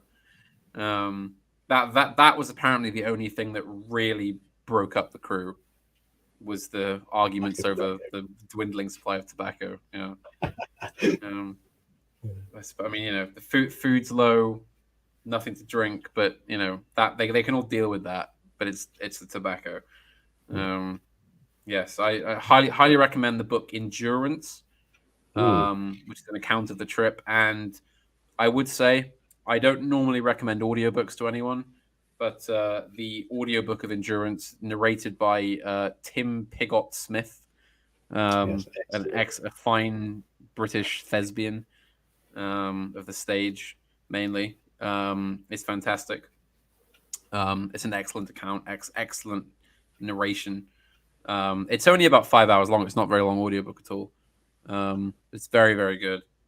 I think the Shackleton expedition is an example of what I was talking about with Mr. D and Charlemagne a few months ago, where I was equivocating British people, both by that I mean the English and the Welsh and the Scots, essentially, as hobbits who like to live in the Shire, and they were like, well, it doesn't work this way, because you also have your you also have your, to use the Tolkien analogy, you have your elves, you have your adventurers. It's like I wouldn't call Sir Walter Raleigh a hobbit, No. I wouldn't call Ernest Shackleton a hobbit, kind of adventuring men. They're kind of men who can't ever they can't ever stay in the Shire, can they? Like they have to go out and conquer something. Yeah. A high female surge. The book is called Endurance. Okie dokie, if you ask in chat. But yes, I mean, I think that hidden within Lord of the Rings is actually a deep social analysis of traditional English and Celtic character. I mean, like I said, you could walk all around the villages of England in the age of Tolkien, and find basically villages full of hobbits. But as I said, there will, like, more so than some cultures, there is always that explorative, conquering nature. Yeah, I say all these different races are like embodiments of a style of character. So it's like you're assigning a physiognomy to like a personality or a group race. Yeah, and you just exemplify it in these physical representations that make it a little bit easier to understand. You can see how they fit into society at large, and you see how that person's like a hobbit or like an elf or that kind of stuff. I mean, yes, but of course they have to be sort of harmonious, don't they? They each fill their role. It's almost like a kind of Indian caste idea, but informally, where everybody has a different kind of function. It's the organic structure. Yeah, exactly. The authentic hierarchy. Well, this reminds me again of 40k with the orcs this time, where you get different breeds of orcs who do different roles, and they just play slight genetic mutations that mean they're a particular kind of something. Like mech boys and weird boys is this freak abhorrent that just has written into their DNA how to do their job in the Great Chain. It's brilliant. Well, I mean, there you go. I mean, I'd say that's true of most races in the world. They have it written into their DNA how they have to be. They can't help it. They cannot change fundamentally. And it's a mistake to think they can. Or that they would want to, or that you would want to change them. I mean, I would say that this is one of the great sins of imperialism in general, is that, especially new imperialism of the early 1900s, was this whole idea of the white man's burden of trying to, quote, civilize all these places, which I think really just means turn them into sort of post-Enlightenment liberal Europeans, which is a mistake, I mean, that's something I actually have a lot of contention with. Just I've got this deep fascination with the Victorian man and his exploits. I always have done, and it kind of relates as to why I become an engineer. But and getting older and realizing, oh, hang on a minute, this has just been so awfully disruptive to these beautiful natural ways, and it's this was kind of expanded upon by Tom Rolt in his autobiography of his years between 1910 and 1936. There's a book I read over summer. This is a man who was also an engineer in one of the greatest times to be one as well. But he's always dealing with the beauty he's seen living in the countryside around like Hay-on-Wye and the Southern Cotswolds, compared to this industrial machine that's getting worse and worse with its straying away from quality in favor of quantity and raw numbers. Yes. The dark satanic mills and them grinding away. Well, his description of Stoke-on-Trent was very much like Tolkien's of Mordor, and it's just this utterly hellish furnace of despairing souls and apocalyptic fire. Well, there you go. I mean, I know that Tolkien wasn't much of an allegorist, but he was certainly somebody who was constantly concerned about the great industrial towns of the early 1900s swallowing up all the villages around them. I mean, let's not forget that many parts of provincial cities now used to be just villages and hamlets that were around the outside of them. Well, 500 years ago, Birmingham itself was smaller than the village I'm from, and the village I'm from is in the Book of Doomsday. Yes. Well, there you go, Mordor. Somebody in the chat is saying that he says that he suspects there's an unusually high population of engineers in the Ludic frame. They see how the sausage is made. I mean, as an engineer, would you say that's true? I mean, does being somebody who has to work on the inside of the engine make you sort of based, to use want of a better word? I don't know, because I kind of find that's clashing a little bit with, as you said, a natural-born character that would be drawn towards engineering habits. I guess everyone's interested in the clockwork and the mice in it. I suppose they don't really think about it per se. They just do. So a lot of people just don't. They just do what they're autistically driven to do. Yeah, it's like a cog that doesn't see the cogs around it. I see. Okay, that's a good way of putting it. And yes, that would explain why there aren't more kind of dissidents birthed from within the machine, so to speak. Yeah, so consider again, manage the whole machine. The distant engineer is the mouse that's in the clockwork rather than one of the cogs. So he's still in it. He still kind of like does his funny little God-given job to keep it running. But doesn't care. So that he's just as long as there's something to do. Yeah. Doesn't in a way, there's kind of like a. I like the reference to this because it's a little bit like old Saxon like house goblins that used to do you sweep your floors and stuff if you kept them happy. It's like this curious little like fey creature that, because it's so embedded in the roots, the earth and the workings of it, that it has this rather beautiful care for it and does whatever it can to keep it fed, watered, and alive and running, regardless of all the shit that goes on above it. Okay. Yeah.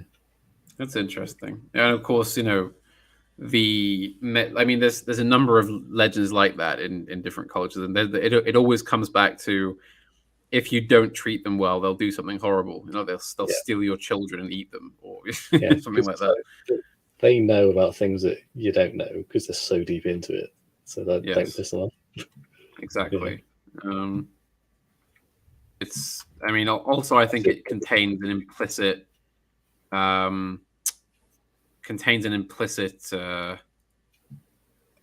lesson about power and hierarchy. Where what'll happen if you don't engage in noblesse oblige with your underlings, because if you neglect those that serve you, they'll turn on you because they've got no more reason to be there. If you're not doing your part of the reciprocal relationship. This is like how the feudal land barons had such a good functioning relationship with their serfs. The serfs is what makes their land useful, but the barons have to be careful to make sure they're not attacked. Labor. Mm-hmm. Yes, it's a mutually beneficial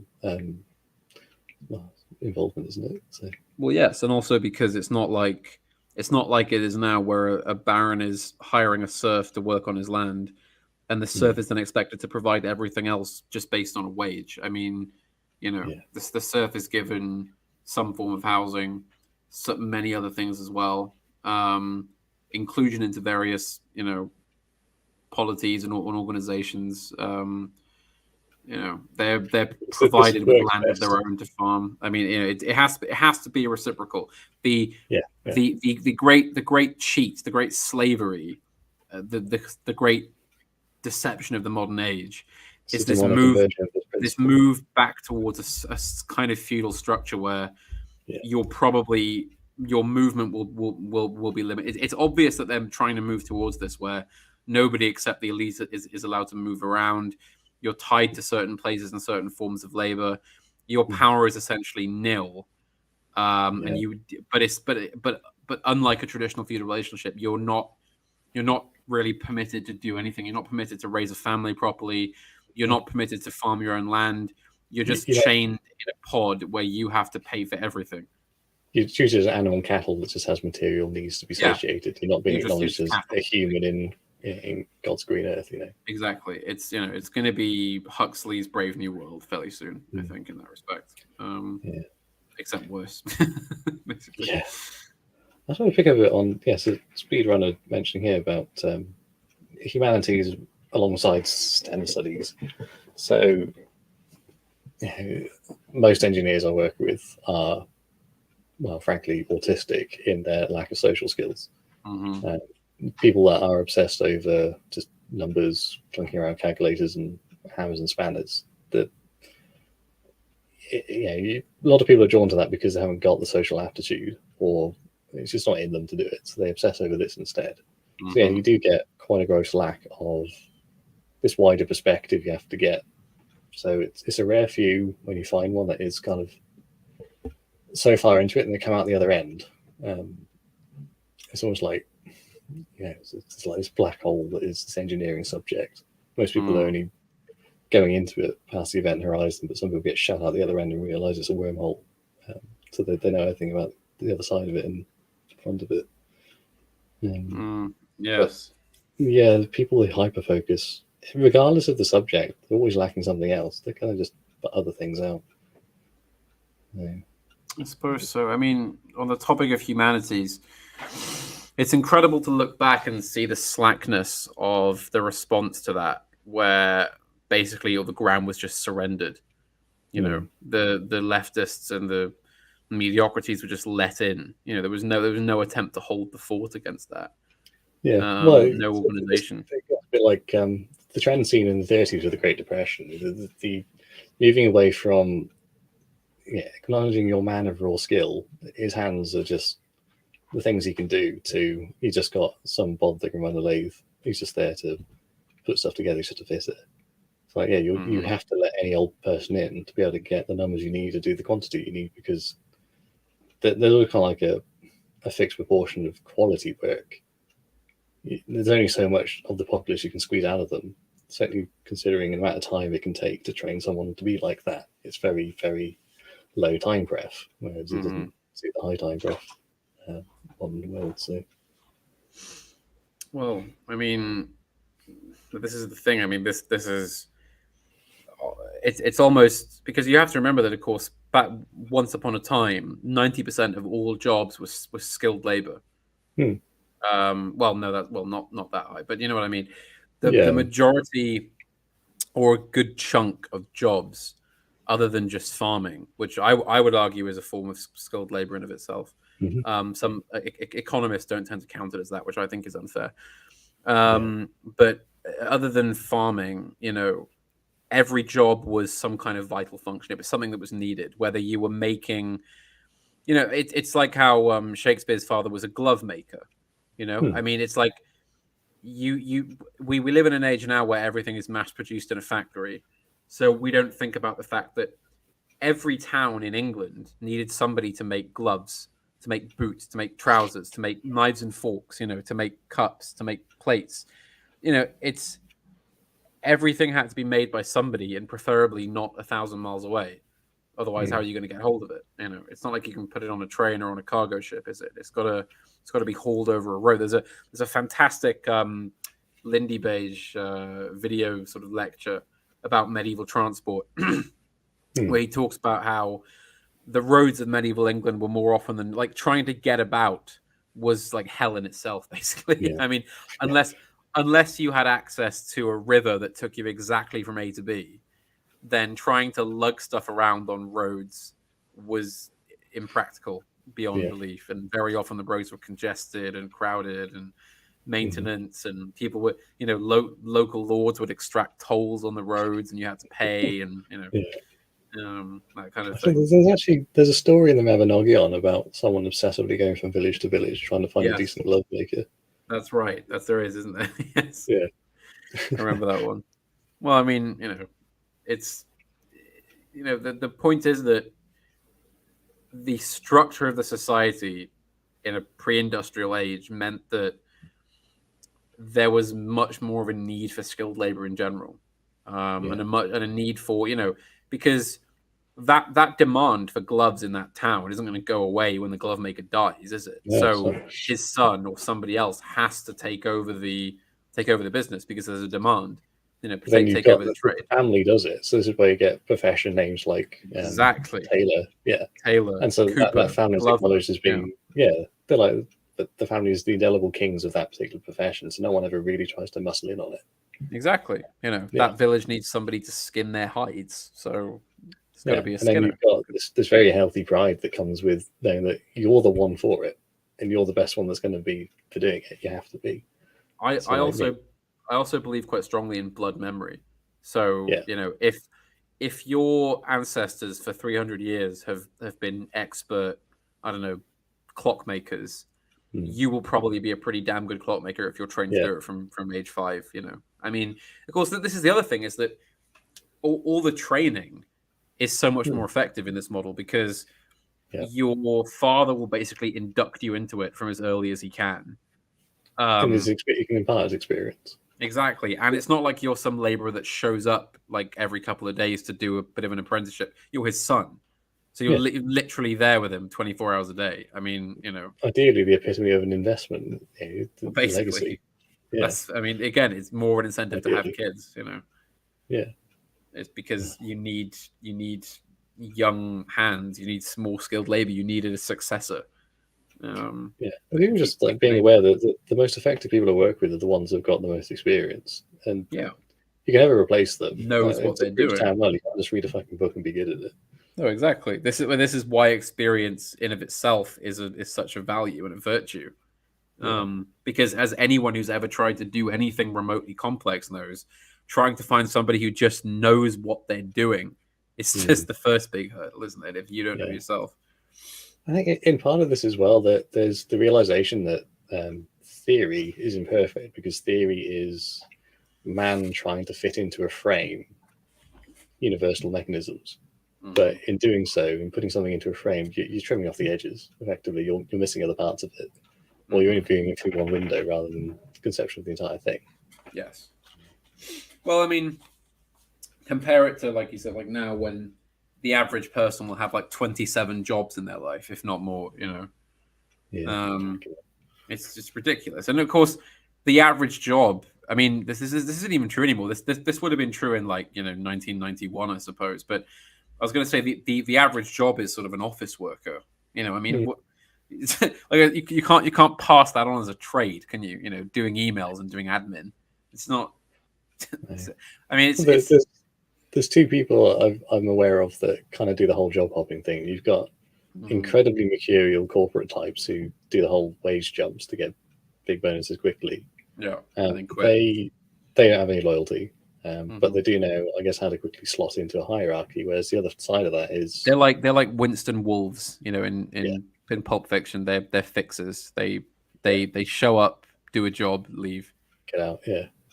And so the other kind is the person who has kind of almost like no respect for hierarchy, or too outrageous a character to settle down. So the moment they get into there's contention, there's fallout, there's outcries. They don't fit in. It's all angry, like chucking a pigeon into a china shop, and then they get out again. Yes. So they can't hold it down. No. It's terrible. You know, it's not how man is meant to live, I don't think. No, it's not.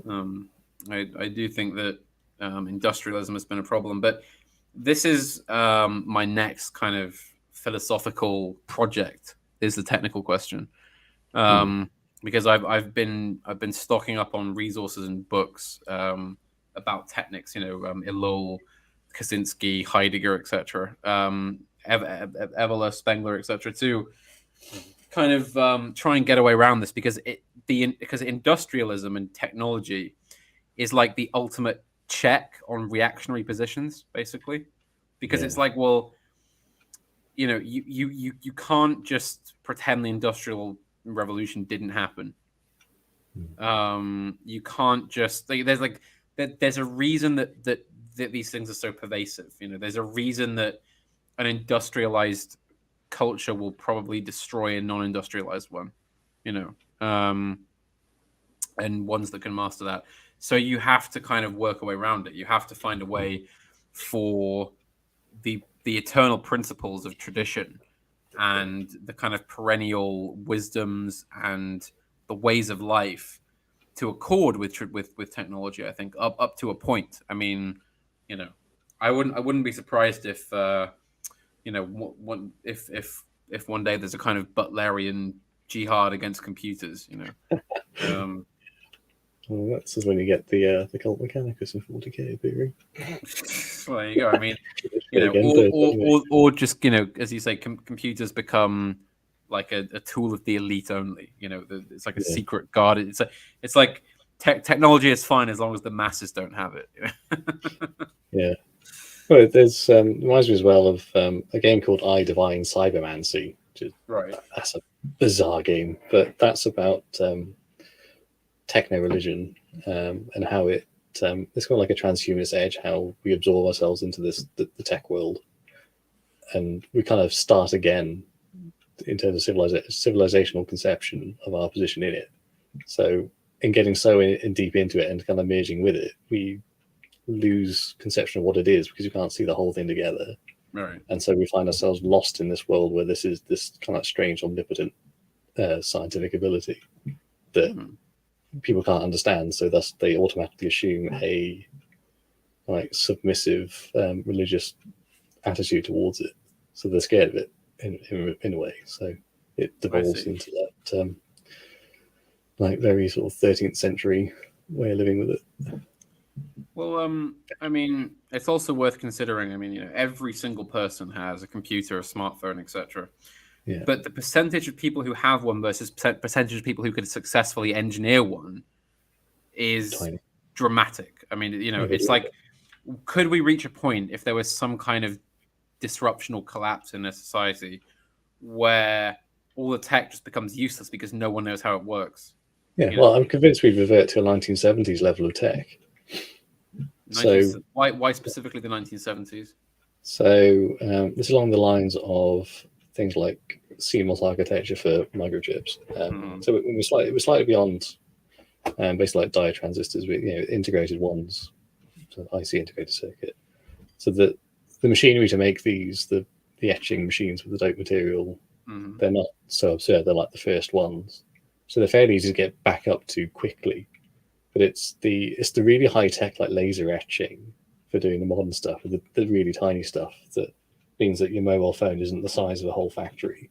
Right. That it takes a rare man with the brain power and the right keys of knowledge to be able to conceive how that works and how it all fits together. So there's all like a great man theory relating to technology, where there's a reason why these advances happen when they do, but it's kind of like stars have to align first.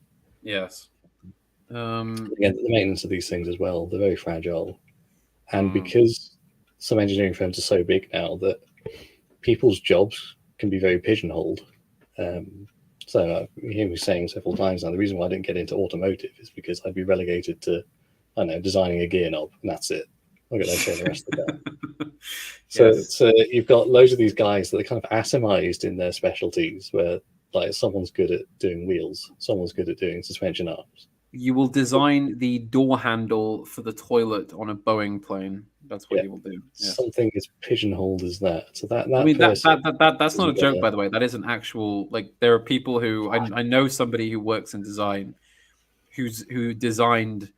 It wasn't for Boeing. It was for some other aircraft company. I think it was for like a smaller private type jet. Yeah. But they literally, their job for years while this plane was in development was to just do the door on the washroom, the door handle. I don't know, but they were pleased because they were kind of lost in the corporate bureaucracy, which meant that they were basically being paid quite a significant monthly salary to basically make a door handle. I mean, all they were doing was going on whatever software they used, designing a door handle. Then every so often, as the aesthetics of the plane updated and the people working on the rest of it came up with different ideas and styles of how it would look, he just updated it to go along with that, as everybody else was doing. So that's the king of his position, though. I guess he's quite content with that. He was content with. I mean, he was very disappointed because, kind of like you, he was somebody who had actually excelled in engineering and design. He'd done all the qualifications. He got himself. I mean, he got himself into a quite highly paid design job for an aircraft company, which he was pleased with. But then got a job, as you said. This is why you didn't go to that path, because he just got stuck doing a door handle. I mean, it was.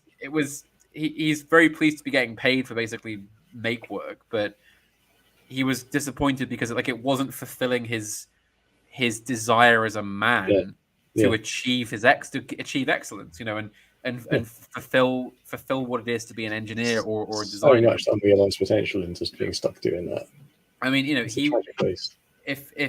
imagine if this was like 1600s London after the fire, and he'd been like an apprentice and had worked on the great cathedrals and new streets of London and things. I mean, that was his calling, I think, that kind of level. But there he was on a computer making a door handle. I mean, it was like literally sub GCSE level work for him, basically. Yeah. I mean, it's sad, but this is the thing. It's like people who argue that right-wing men or right-wing people in general should like abuse welfare for money for the state. And it's like, well, yes, that may solve your short-term material problems, but you'll just get really depressed and you'll just end up being like a shut in an apartment because you won't be able to fulfill that desire to achieve your field as a man, you know, that desire to create and construct. Interesting thought. I just had that there, along with like Globe News comment about the rabble rouser. So if they're like, the world of Demolition Man, right? Wait, I didn't. Wait. So all right. So Goibnu. Must. So you were no. I don't know. I don't remember talking to anybody who said they had a username like that. But yes, the rabble rouser at Nomos, who we shall remain. We won't talk about it any more than that. But I had no idea that unfulfilling job, isn't it? So.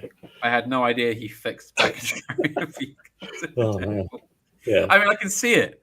Like I can see it because I talked to him for quite some time at the start of the evening before he embarrassed himself. And I mean, wow, that is perfect. I can see it.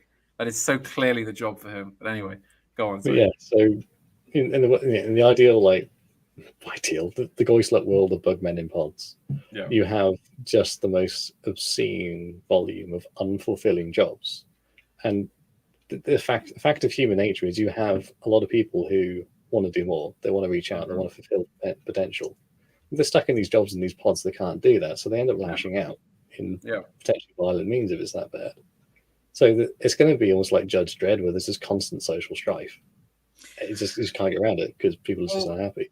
I mean, think of I always think of the Soviet Union, where crime on the street and like people being murdered and robbed it was very bad. You know, it was miserable. You were constantly watching yourself for all these bored youth who were nihilistic and fed up with the system, who would just go out and commit crime. I mean, that was the inspiration for Anthony Burgess's Clockwork Orange. It wasn't youth in the UK. It was when he went to Russia and saw that. But of course, the state didn't care because all the state cared about were thought crimes. Yeah, the numbers still crimes, which is so there you go. Well, this is what we're heading towards now. Basically, it's where pensioners are being beaten to death in their homes by youths of a certain demographic. But the state doesn't care because it doesn't affect them. All they care about is making sure that their ideological dogma is not challenged. Yeah. You know? So if somebody is on Twitter talking about how terrible everything is, that person has to be dealt with the harshest force of the law. You know, if you're Alex Jones, you will have to pay 10 million billion squillion pounds to the regime in penance for your outcry. But it doesn't matter that, you know, certain so and so's are mowing down innocent people in trucks. You know, they don't care about that. Also, so Goib knew, if that's how you pronounce it. So you were, if I recall correctly, you were his friend, weren't you? Interesting, very interesting. So Mark on there about quelling the creative heroic spirit. So another thought that just struck me: you're never really going to stop that. You always got the human spirit just wants to act out regardless of nihilism or anything. As we've seen with like the Minion memes about cycling through intelligible human boundless spirit, human spirit. Yes. Boundless, yeah. So I find times it will ride across the desert on horseback to rape a third of the world. You know, cannot stop it. But yeah, so some of that I consider to be kind of like charged by God Himself. So this is like a cosmic force that you're never going to stop. Now, if you're having to try and quell that, like put a plug on that hole where it's getting in, it's going to have to open up somewhere else, and it's kind of where it gets. Oh, okay, 40K is another easy analogy for this. If you're trying to shut off the font that feeds that desire, something else is going to get taken up by the people who want it because they're going to go out seeking it, like a natural urge to do so. Not to say it's not going to be something like utterly demonic, infernal, and chaotic, and that's going to make the strife even worse. It's not the creative will is going to be replaced by destructive will. Yeah, because I something mean, else we give this it. is fundamental to the thought of Bowden. Basically, is that you cannot create or destroy energy, right? You can only push it around. Exactly. And like you said, if you deny young men the chance to be part of organizations and to do creative endeavors, they'll just turn on each other and turn on you. Yep. They'll just run around the streets. I mean, look at that incredible clip of Hitchens on, I think, Newsnight after the 2011 riots. Where he's just hammering hard about these aren't rioters. These are just bored youths who are smashing things up and having a rowdy time and punching each other and stealing TVs from shops because there's nothing else for them to do. Yeah. Because they've been what is the alternative to being that youth if you're a normie? It's what, go to some sixth form college and get a middle paying wagey job if you're lucky. I mean, what's the point? Why would you do that? Oh, yeah, getting some fake jobology syndrome. Like you could always tell certain kind of kids were never really going to get fulfilled for a long time because they picked things like psychology and geology together for their A levels. Just didn't know what they wanted to do. Didn't know how to get fulfilled by it. So they're the kind of ones that just fit into a corporate machine. It's so unfulfilled. Yes. Also, while I have a moment, I will say Lumberg is correct. We need to do our sacrifices to the algorithm gods to make sure that the channel keeps growing, and the subscriber growth has been good. So I'm happy to see that with all the videos from before. So yes, make sure to subscribe, hit the like button, share it wherever. Smash the like button a lot because it means that we go up in the algorithm and the gods are pleased. So yes, be sure to do that. But yes, it's as I said before, it's the energy. You have to direct it, and a healthy society knows how to direct the energy of its young, the young men especially, because as we said, if you don't, they'll turn on you. So you make sure that they have a structure to work within. I mean, this is why a lot of like the original answer to this for some time was that lots of like wayward young men would do national service, right? Because I mean, it was a structure, it beat the shit out of them, and it knocked some sense into them, basically. Whereas it expressed the youthful desire to do high thumos shit. Prior to that, you would have the Vikings, where they had like the early 20s folks would go off doing exploration and then come back. After they've settled out. They've chilled out. They've enjoyed it. They've had their fill. Got out of the system. They've achieved something memorable. Yeah. Yes. I mean, it's prior to that, they probably would have, the average young man, especially in an urban context, would have left school at 12, 14, gone to work, got a job, or joined his father's trade. Their 11 plus exam. Yeah. So you start for it, and then the few that were academically minded went to university and became university professors, essentially, which is fine because you need that. But what you don't need, like we have now, is 55% of the so-called educated population going to university. I thought it was higher number than that, but still pretty awful. It's awful. I mean, realistically, a society doesn't need more than about probably 6% of people going to university because, originally medicine was a separate thing that had its own training. Surgeons were just men in barbershops who would cut your hair and then bleed you and pull teeth out. Lawyers were trained in an apprenticeship system where, of course, barristers had to join the inns of courts. So universities were basically a purely academic thing. It was, like it was mainly for training priests, actually. A lot of young men who entered university, especially Oxford, would end up with holy orders. Because I think that there is actually a strong overlap between men who devote themselves to academic lives and being scholars and celibate priests. And I think a lot of the best scholars are actually unmarried men who give their lives entirely to the institution and to learning and to scholarship. Well, yeah, the pursuit of thought.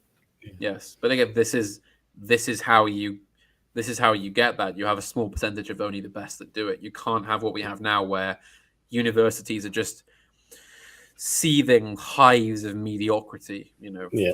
Full of basically children and women. And when women, I mean, I don't just mean the actual women. I mean all the men in them as well, because they're spiritually they are women. Like there's nothing that marks them out as being men, really. There's none of that drive, none of that like you read about some of the academics of the past, even as recently as sort of the early 1900s, where just the drive and the pure brain power that was on show was something to behold. The mastery of the subjects that like I said, all men have that drive to do something. And for an academic or a scholar, it's that drive to just be a master of that field, to know it inside. You think of Tolkien, who, was somebody who picked up languages like people could pick up sweets. Like he taught himself Finnish at age 18, and things like this, which is an extraordinarily difficult feat for ordinary people, just achieved in brief periods of time, for purely for academic purposes. No sort of grand project or, sort of lofty ideal. It was just, he devoted himself to philology and to linguistics and to his field, and he became a master of it totally. Yeah. The artisan, basically. Yes. Yeah. I mean, that's you need your professors and teachers, but you need a very small amount of them. There isn't a huge demand for academics. I mean, this is why there's a lot of quite intelligent people who have terrible times and end up depressed and sometimes sort of end up killing themselves, because they do very well at school, they excel, they get to a top university like Oxford or whatever, they do a PhD, and then they got nothing. They'll never become a professor because there's like several thousand applicants for every one opportunity.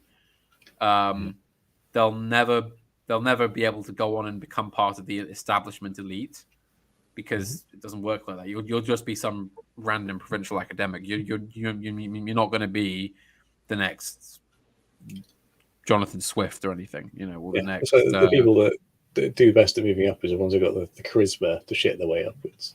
Yeah, exactly. Someone with raw ability can only be pulled up by someone else that acknowledges it, that's already in that position.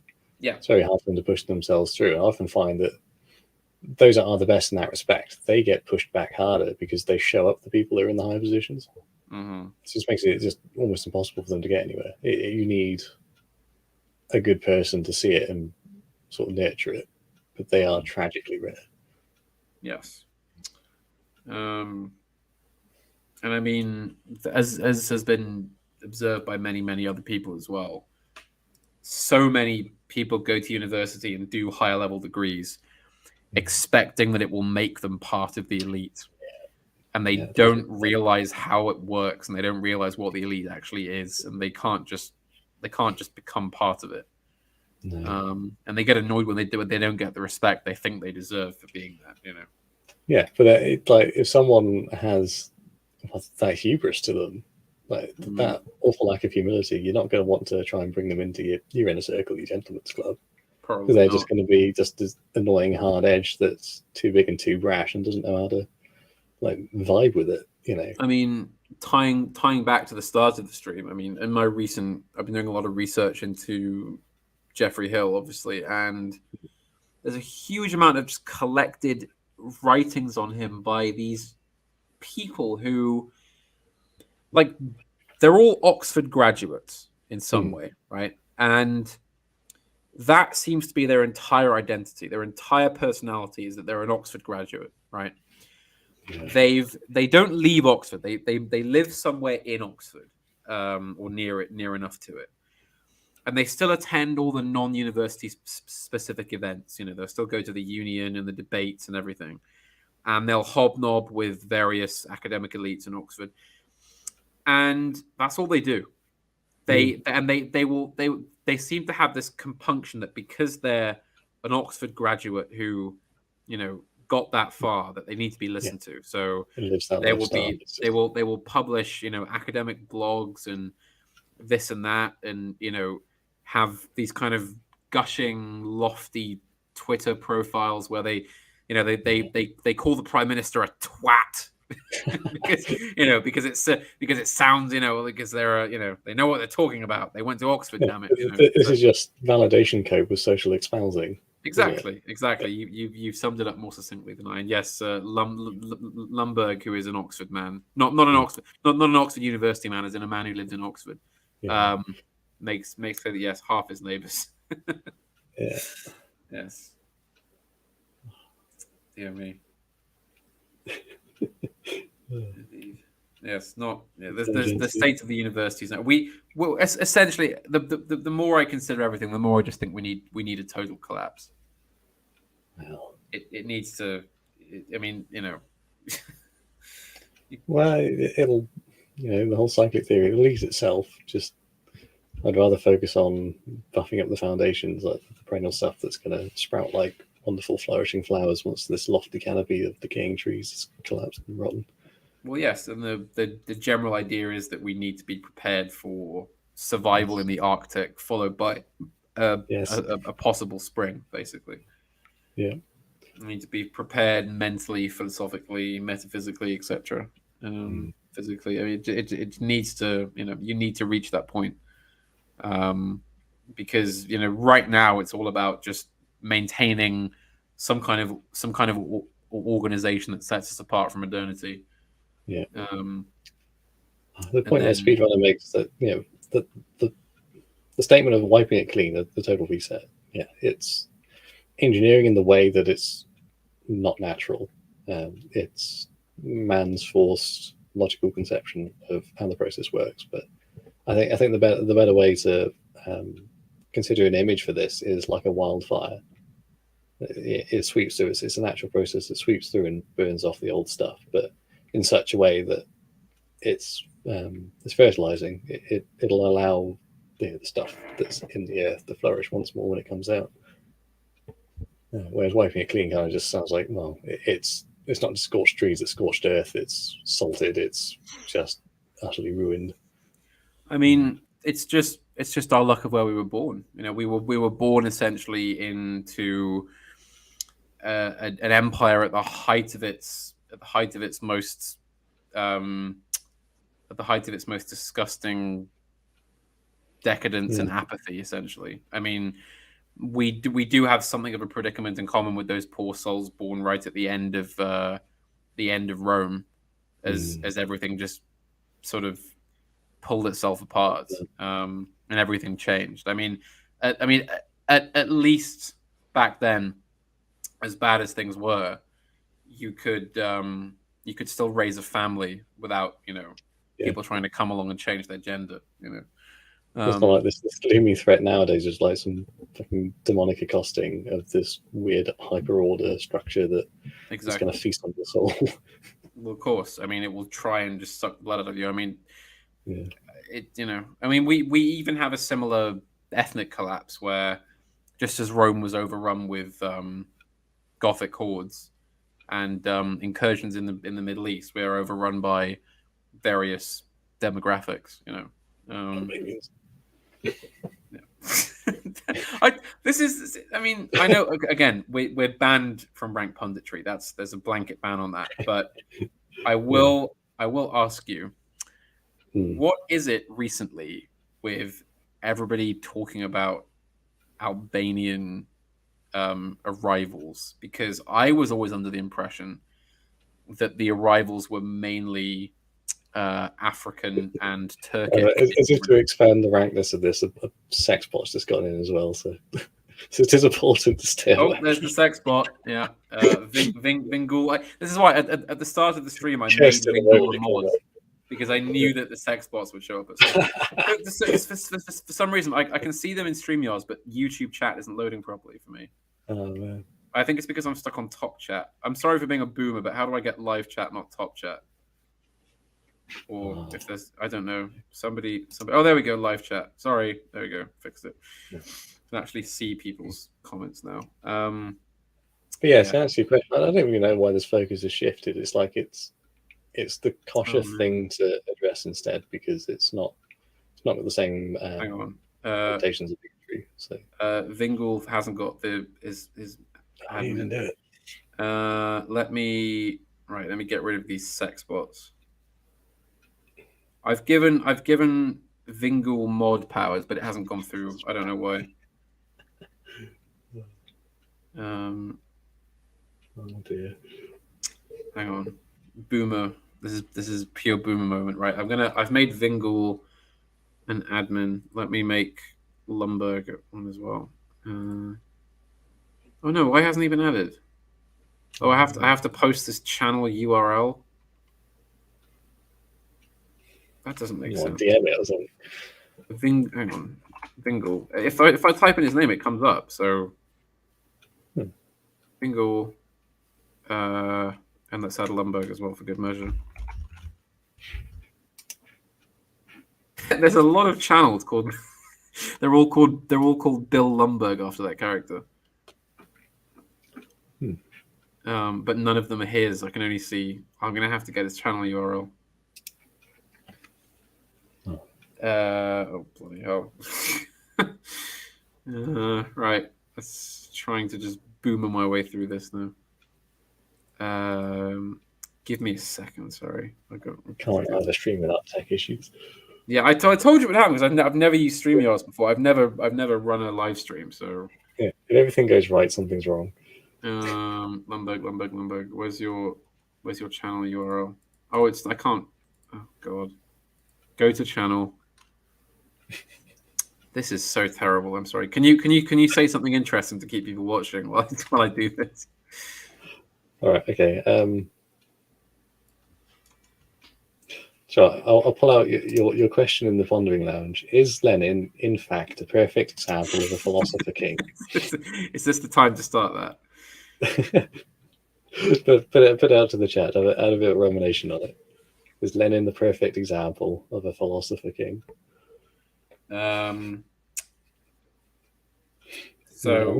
well, because I was thinking earlier about philosopher kings, and I was thinking about someone like Lenin, who is completely wrapped up in ideology more so than anybody else, basically. Completely steeped in it.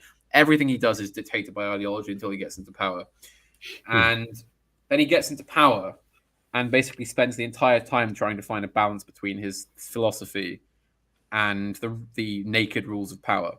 So my thought was, surely he is a perfect example of what a philosopher king is. I mean, surely that is the ultimate philosopher king. Is someone like Lenin. I almost feel like this is a question for AA because there's an obsession with Lenin. I mean, that may be true. Deep into him for it. Maybe. I see your point, though. Well, yes. I mean, surely that it must be so. But it's the man on top who's got the ideological integrity the whole way through. Yeah. Yeah. Vingul, you should now be a mod. Lumberg, I'm still trying.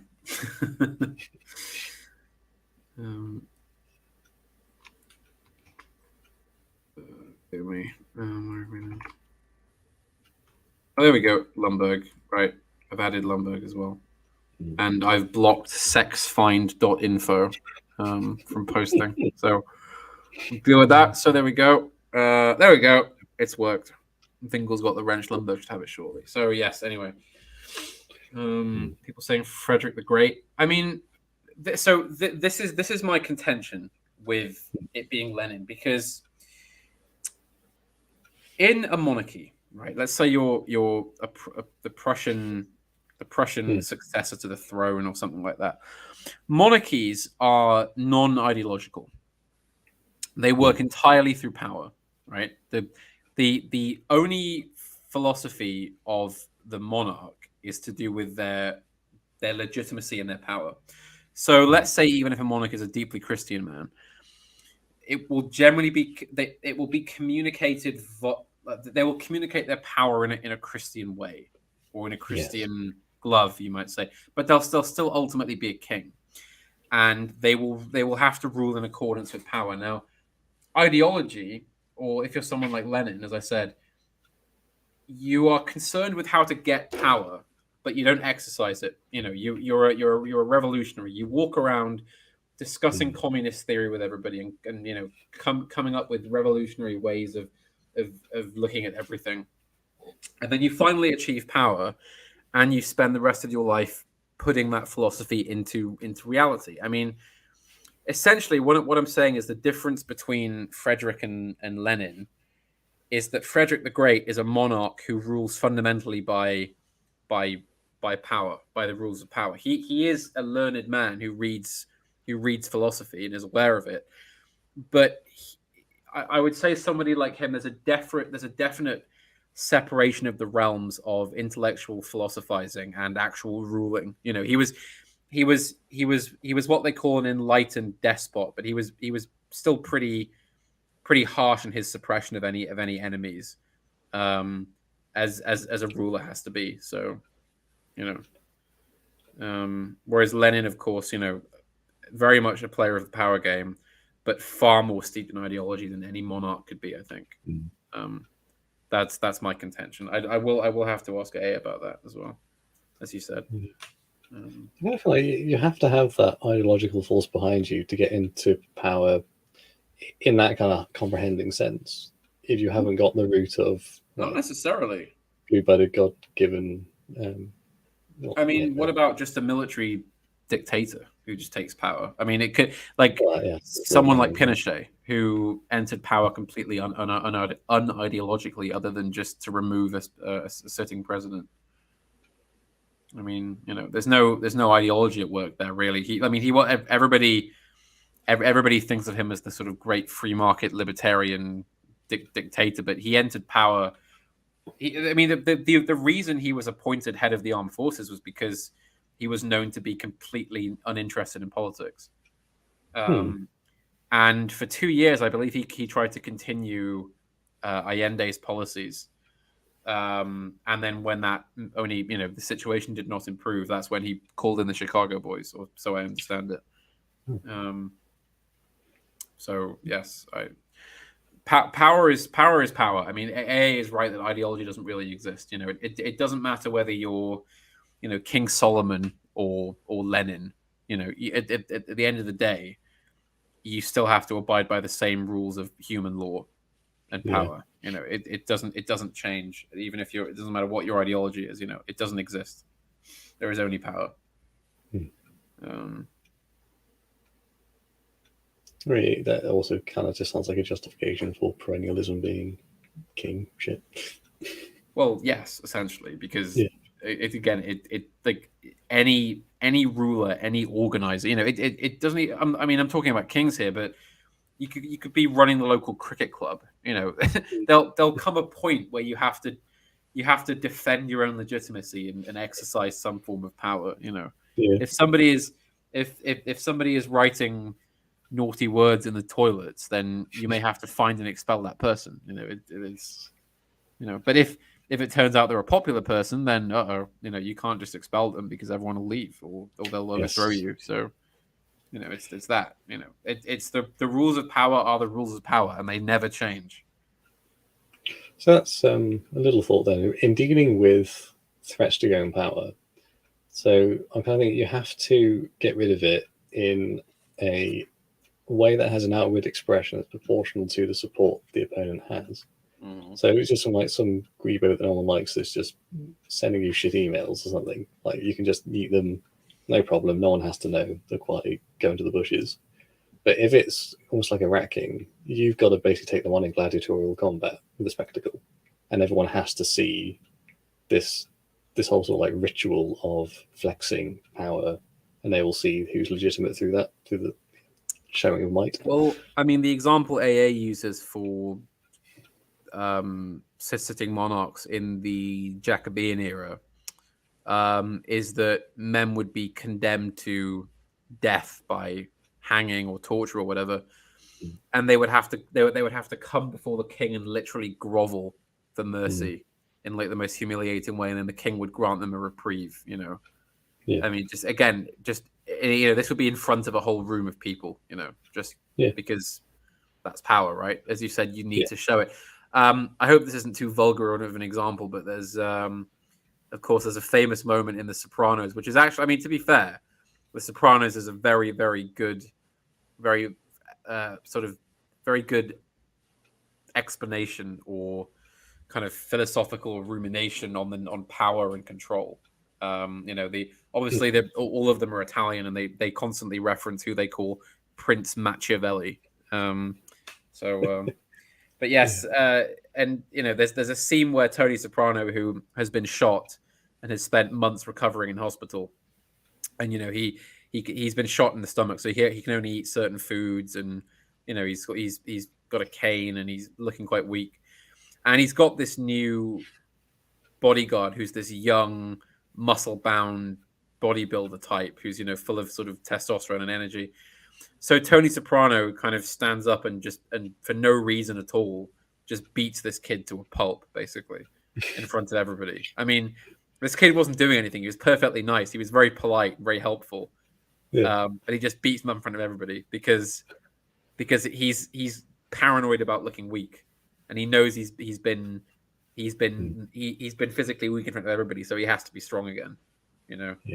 I was reading a book about military failures the other week, and it was talking about how one of the big problems of Arab armies in general, but specifically it was the Iraqi army during the wars against the West, where someone like Saddam Hussein, to look strong, would summon a general with his men, and he would give that general a really humiliating bollocking in front of all the troops and humiliate that general. So in turn, that general would pull out, one of his colonels or something, and in front of all the men, give him a humiliating bollocking. That colonel would pull out one of his captains, etc., etc. All down the chain of command, there was just this constant sort of petty sort of humiliation game going on. It's a necessary tool of power, but it can go too far. You can't have that because it will weaken you. So. Well, yeah. Now, what about so the theme is him sometimes seeing a film or whatever. So you got a king that's gotten too comfortable, too complacent. Everything's running smooth and ticking over, but it means he's not really doing a lot either. So you come along, have the advisor, whispering silver tongue over his left shoulder, saying the people are thinking you're weak, and so they'll be coerced into doing something that is effectively quite destructive to their legitimacy, because they'll do something unpopular as a way to flex their power, and then the whole collapse of his kingship starts because civilian revolt starting. Possibly. So oh no, this guy's actually just turned into a bastard.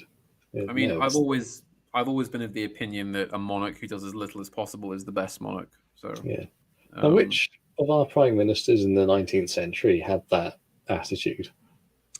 Salisbury. That was Salisbury's opinion. He was of the opinion that you shouldn't make work for yourself if you're in the government. You shouldn't go looking for things to fix because problems always bring themselves forth. Essentially, was his philosophy, and that you only create problems by looking for them where there are none. So, provided that everything was running smoothly, the government could just do nothing, and that was fine. There was no guilt involved in doing nothing. It's a statement. But how do you compound that with the notion that things will stagnate instead because no one wants to question why things are the way they are? Because I often find, even at work, you'll have the relic of someone's misinformed decision staying in a design because no one questions it. They think, well, it's always been there, so keep it that way. I think that looking at history, it's different because when I said that problems present themselves, they present themselves all the time. I mean, there'll always be a foreign threat you have to watch for. There'll always be a border town that needs its fort walls shoring up. There'll always be a troublesome nobleman. There'll always be a spy in court.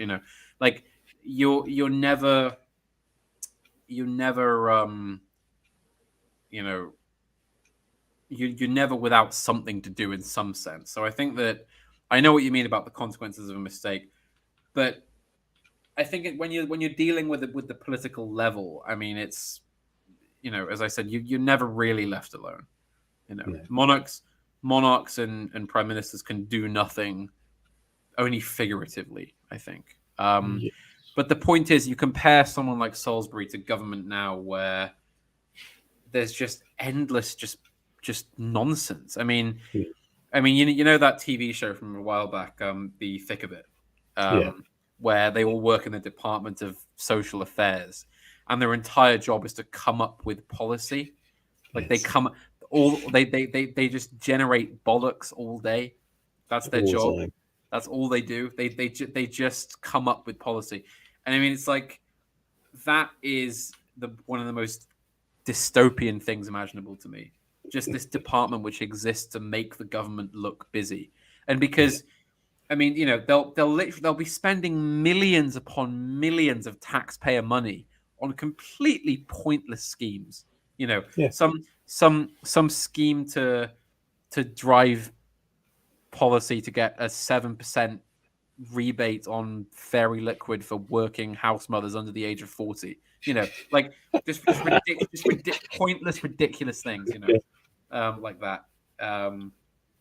Just embarrassing. I mean, you know, you can compare that to someone like Salisbury, who was undoubtedly an intellectual giant, was an iron representative of Britain overseas, knew exactly how to play the international game, knew how to handle domestic affairs in a way that kept him both popular and out of meddling. I mean, you know, just it's a completely different game. Completely different game. You know? I think there is a human habit though to wanting to find problems. So this is exemplified in the First World Problems meme. The reason why you've got blue-haired troons that are whinging about oppression is because their life is so good and cutchy, they have to find a problem somewhere. They've got nothing else. They become increasingly removed from reality. So they just invent, they invent literally an entire fantasy. I mean, one of the more depressing but true aspects of Nicolas Gomez Davila's writings is he repeatedly mentions boredom, and he says that the biggest problem you have with the modern world is that everybody is bored. That will be what kills us. It'll be boredom. Yeah, there's ever been so much to do and so much to read and so much to see, but it just gets more and more boring somehow. Because it doesn't matter. There's no greater frame in which to place it. You know? There's no actual genuine strife with which to measure yourself and bash yourself against like a hard edge, right? I mean, essentially it's everybody sits and watches like famine videos on TV, you know, or some charity appeal, and they go, "Oh, it's terrible over in that place," and that's it. Quite masochistic to remind yourself that this is actually okay. Stop whinging, even though there's something else that's wrong. Well, I mean, it's like how, you know, everybody. It's like how none of the curiosities for bloodshed or extremeness or sort of carnivality ever really go away. We just redirect them again. Like Bowden says, you can't create or destroy energy. It can only be pushed around. You know. Now, thinking back to what we was on about earlier, by like prots and stuff, so Narcos just said that vices are the occupation of the hours of tedium. So busying yourself with considered to be pious chores, that's staving you away from these hours of tedium where your mind wanders and you're drawn to vices. Well, possibly, but in defense of the Catholic med lifestyle, I mean, there is something to be said for just being idle. I mean, I would say there is a difference between that and just... I think specifically, my understanding of sloth as a sin is not so much being idle; it's being inactive when there is something to be active to. Like, slothfulness in a Christian sense. I think is neglecting your duty. You know, more so than it means literally being lazy. Say, I mean, you know, having a siesta or living a Mediterranean lifestyle, which is there's just less of an emphasis on work than there is in a Northern European lifestyle. I think it's just a difference of degrees. It's what different races of people are accustomed to. You know, they just aren't used to They aren't used to super efficient Germanic work style. They just don't do that. It's the same in Italy, as in Spain. They just there's less of an emphasis on work. There are South American countries I know where if somebody agrees to a meeting at like 2:30, everybody arrives at like 3:40, and that's just expected. Like you arrange a meeting, then you consciously will arrive like 2 hours later, which would drive the average Englishman mad, would drive the average German completely insane. It would. But in a country like, say, Argentina, this is how it works. Everyone's on board with it. Nobody's got a problem with it. Or like in Spain, say, where everybody's late to a meeting. I mean, that's just how it is, because if everybody's late, everybody's on time. So what's the difference? That's got me wondering now.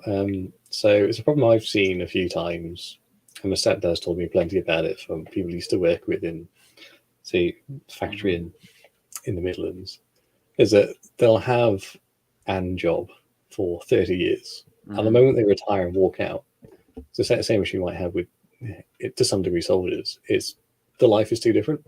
Yeah, they suddenly lost their routine and their meaning. Yeah. So you get horrible cases where some former factory worker is retired, and within the space of 3 years, he's got full blown Alzheimer's. Yeah, because they're not they've if you don't give your body and your senses and your mind something to do, it will break down and it will die because it's not being used.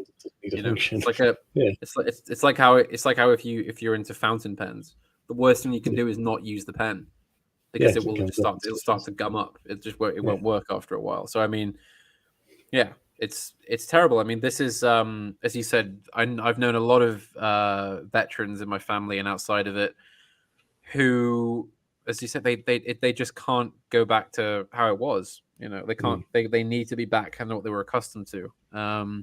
It's the same. How does the Mediterranean lifestyle line up with this though? Because how many of them suffer this kind of NUI? It seems like worse than NUI, to be honest. But yes, I think it depends. It depends on the person, of course, and it depends on what kind of labor they're doing. I think the med lifestyle in general, and I'm talking in very broad terms here. I mean, this is quite an unfair way to talk about the entirety of the med. I'm mainly talking about Spain and Italy. The more traditional areas of Spain and Italy.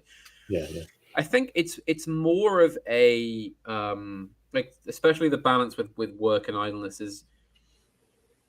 It's an understanding that you do what you need to do, and then you rest. And there's no shame in resting, because a man resting is happy because he has done all the tasks that he has been given to do that day. That means he is content and can afford to be idle. He can actually genuinely relax when he knows he hasn't anything to do. Exactly. That's the telltale sign. Someone that's slacking off and lazy. They'll have some kind of crass focus about them for it, but they're not comfortable. There's something to be said for that idleness, because you're idle physically, but it doesn't mean you're idle mentally necessarily, or it doesn't mean that you can't do. I mean, for example, there's a great film called The Postman, which is this Italian film about a fictional meeting between a young ill-educated postman in a village on an island, and the famous poet Pablo Neruda, who goes to live there after he's exiled from Chile. And Pablo Neruda says to him that he's better off being a postman than a poet, because he says at least postmen get some exercise, whereas we poets are all fat. So and it's the point of it's all the stereotypical clergyman being overweight, say, where it's because the labor is different. Somebody who gives their mind entirely to something may not give their body to something, or vice versa. It's the old saying, isn't it? Horses for courses. It's what suits different people. I mean, I know people who will begin to have a mental breakdown if they don't go for a run every single day. They have to they're accustomed to a high level of activity. And I know people, well, like myself, that just aren't, So yeah. Well, like myself, suffering a gross frustration from having, not all the time, but a lot of the time, a desperate home job where I am paid to think. But this is why I run on the top of mountains in gale force winds. Well, there you go. You're just driven to do it. It's just Yeah. it's what someone's driven to do. I mean, it's again, I think you can broadly apply it to meds in general. I mean, from the Italians I've known and from the brief time I spent in Italy and the more significant time I spent in Spain, there's like it's so wonderful to see like all these old men who will just spend all day sat at a cafe like talking, or like in that thing in Italy where old retired men just gather at building sites with their hands behind their back and just watch the building going on. It's a real culture. Well. It's something they do. They stand there and watch building sites. You see that they're really living life. There's quite a beautiful invigoration in them as well. There's something, but I think every man can harmonize with that instinct to just sit and watch like a digger at work, And there's something very therapeutic about it. Yeah, like it's sort of like a proving eye or not to see if they're worthy of carrying on. Well, I mean, when I was at school, for a few years, there was a new building being constructed, a new block, and they brought in this. They built like a really big, tall, like construction crane. Like the one that's like in a big T shape. And when it started to move, all of us, we were all male. It was an all male school. We'd be walking somewhere and we would just stop and just watch the crane move, like just every time. And it was a problem because people were being like repeatedly late for lessons because we'd be on our way to somewhere and all of a sudden the crane would move. We'd all just stand and just watch the crane move slowly. It's just the awesome spectacle of large work being carried out, isn't it? You kind of have to love to see it. It's such a masculine thing you got to do. Can't help it. It is. Or like when a helicopter flies over and someone, everyone just fucking looks at it. Also, we mentioned this, I have to bring up the example of the man who didn't show up to work for 14 years but still got paid the whole time. What?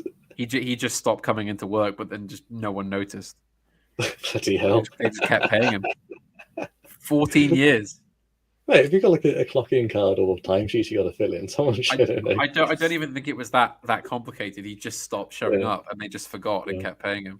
I mean, that is the most med thing ever, isn't it? I mean, yes, I will not show up for work for 14 years. Excellent. Gosh, that's a long time to find something else to do. Well, I mean, he probably just like lay there in his hammock and enjoyed life, watch the clouds go by. Yeah. Yes. And just a little quick plug on the topic of NUI. So, a fantastic book I read over summer. Isn't it? I'm sure it's ennui, like it's a French word. I've been saying the whole time, ennui, French word. I think it's ennui. I'm right. We're stopping. We're not going to progress till we get this sorted. Because I've only ever heard it spoken out by once. Yeah, it's ennui. It's French. Ennui. Die, but French. Yes, on the topic of ennui, I thought when you said it earlier, I thought you said that's some French term for saying everyone's in agreement. So yes, all of us, yes. Okay, yeah. But anyway, on that, great book I read, recommended to us by one of our associates, is John McNabb, which is one of the works done by John Buchan, the Lord of Tweedsmuir and Governor of Canada. God, physiognomy checks out on him. Yeah, Lord Tweedsmuir. He was very interesting, man. Yeah.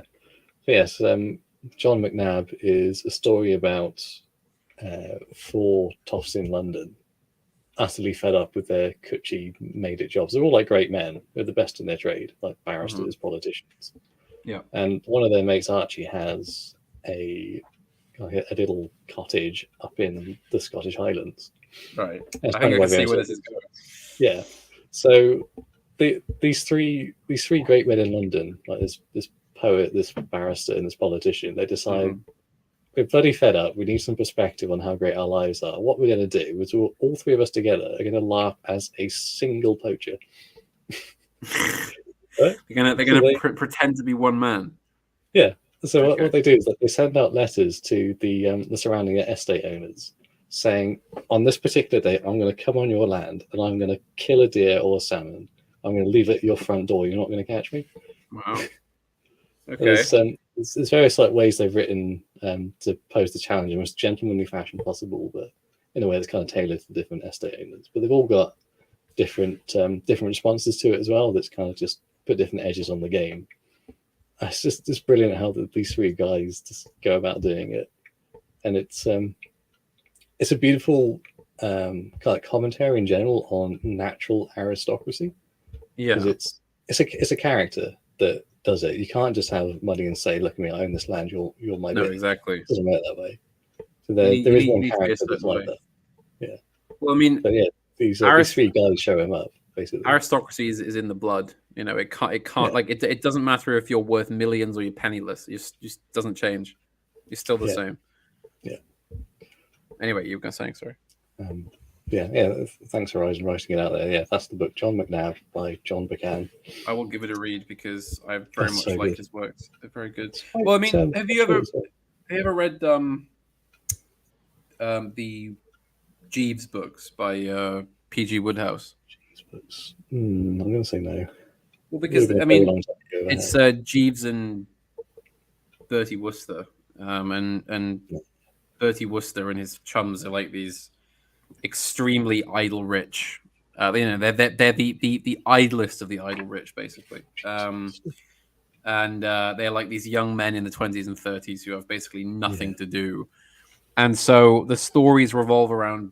And most of them are also just daft and quite stupid, and so the stories revolve around. But essentially, it's Bertie Wooster getting himself into trouble, and Jeeves has to then get him out of it with his considerable sort of brain power and acumen. And I have heard of this. Yes, it's quite famous, and there's also actually a very good series of it, a television series with Stephen Fry and Hugh Laurie. Which, I mean, whatever else I say about Stephen Fry or Hugh Laurie, that's a very good series, and they play the characters very well. Good characters, good actors for it.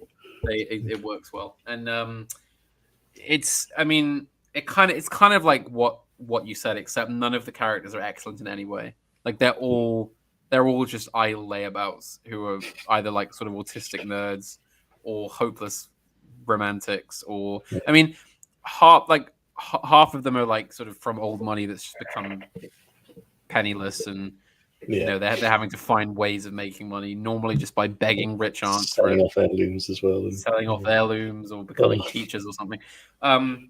But yes, I mean, but one of the kind of overriding themes of that series is that the stakes of every story is so low. You know, the plot and the objective at hand is always somebody, like one of Bertie's friends wants to get married to some girl, so they concoct some dreadful harebrained scheme to get the girl to be interested in one of his friends, you know, or somebody is engaged who doesn't want to be engaged, and they've got to find a way to get them out of it, or some aunt of Bertie Wooster's needs him to go somewhere and do a school prize giving or something. Like it's like the stakes are always deliberately so low that it's absurd. Like you're reading the story, and you know that ultimately none of this matters at all. But it's the sheer comedy of the prose that keeps you going. Yeah. But two, it's because that's kind of the point, is that these people have nothing really that serious to do. Like it's all just them larking about, getting into scrapes and having to get themselves out of it, mostly through their own efforts, you know. Yeah. I mean, you know, the idle rich it's a fascinating sort of topic to write about. Strange bumbling adventures. Yes, exactly. Very entertaining. Very eccentric. Yes, always good. But yes, I will have to read John McNabb by Buchan. Well, there's the one character in it, Edward Lathan. I think he's in 2 other books he's written. It's just also right. This book is set, I think, like 1920. So you've also dealing with the guys who have come out the arse end of the First World War, immensely capable, just in physical pursuits and goodness knows what else. and it's how they're dealing with being back in civilized life. Right. But there's you can clearly see to where John Buchan's skill in writing propaganda comes in. So that's kind of what he's doing for the First World War. Some of his books, I can't remember the name of his main characters, like this James Bondish figure.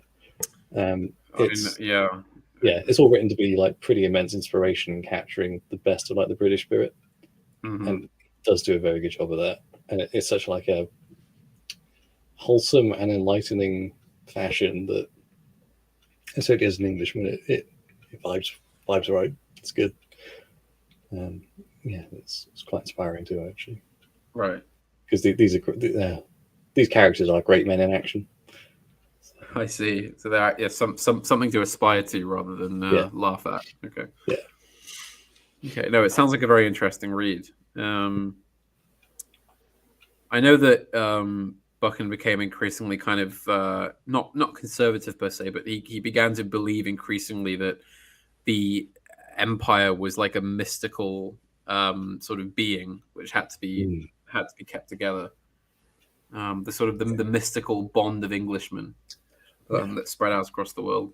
It's got a capture of Imperium with a capital I. Right? The kind of Imperium notion I'm thinking of that Evelyn describes in Meditations on the Peaks, where there's a moment at the top of a mountain, like some 4,000 plus feet up. Yeah. He says this is the place where you feel it and you're just in awe of it and it's all around you. And it's that type of Imperium that is this powerful spirit that does it. Yes, the same Buchan you say that wrote 39 Steps. That's it. It's the same one. Yes, that's right. Yeah. 39 Steps and a huge amount of other books. He was the man was he wrote Dorset. He never stopped writing. Yeah. And then became Lord Tweedsmuir. Yeah. Yes, and was, as you mentioned, he was the Governor General of Canada. An adventurer. Yeah. Part-time scientist. God, the time he lived in, wow. I mean, this was a time when if you had that ability, you would go on to be great. Just no matter what, you would do great things.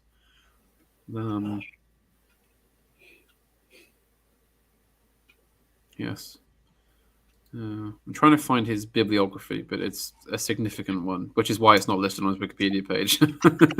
It's a separate page, I think. Yes. Yeah.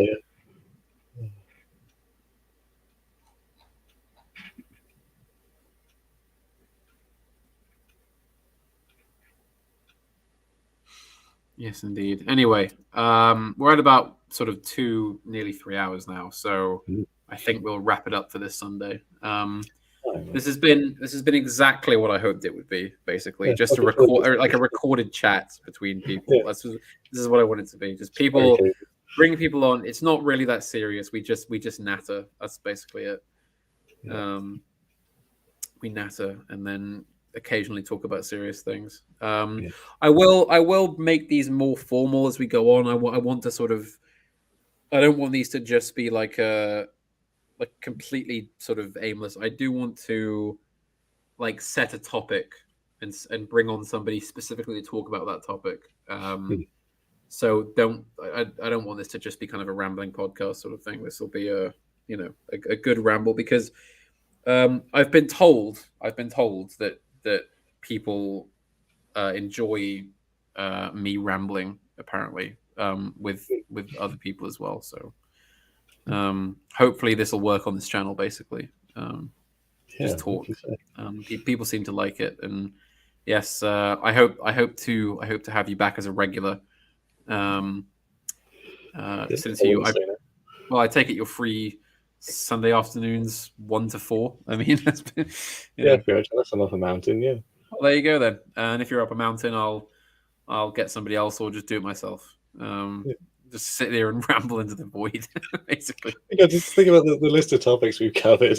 I mean, this is the thing. Like, it's if I had just sat us down and tried to like steer the conversation, we wouldn't have had this incredible diversity of topics, would we? I mean, as somebody says in chat, a long digression into animal waste products. It's how you know, what kind of animal turd is best for your roses? You know, very important. How does that fit into an evening discussing advanced poetry and the woes of engineering working life? Yes, I mean, this is exactly what I wanted. I just want this kind of open bazaar of trifles to talk about, you know. Brilliant. But as I said, yes, I will begin to specialize this more as we go on. So indeed, yes. So thank you very much, everyone, for watching. And I hope that. Oh, sorry, I need to say, do your sacrifices to the algorithm gods. Leave a comment, hit like. Definitely hit like, because it really will help. Subscribe if you're not already subscribed, because I've got a lot more content lined up for the end of this year. So yes, make sure to do that. And thank you very much. Thank you very much, Knight Rider of Albion, for being on today. Thank you. We'll now sign off. So ta-ta. See you.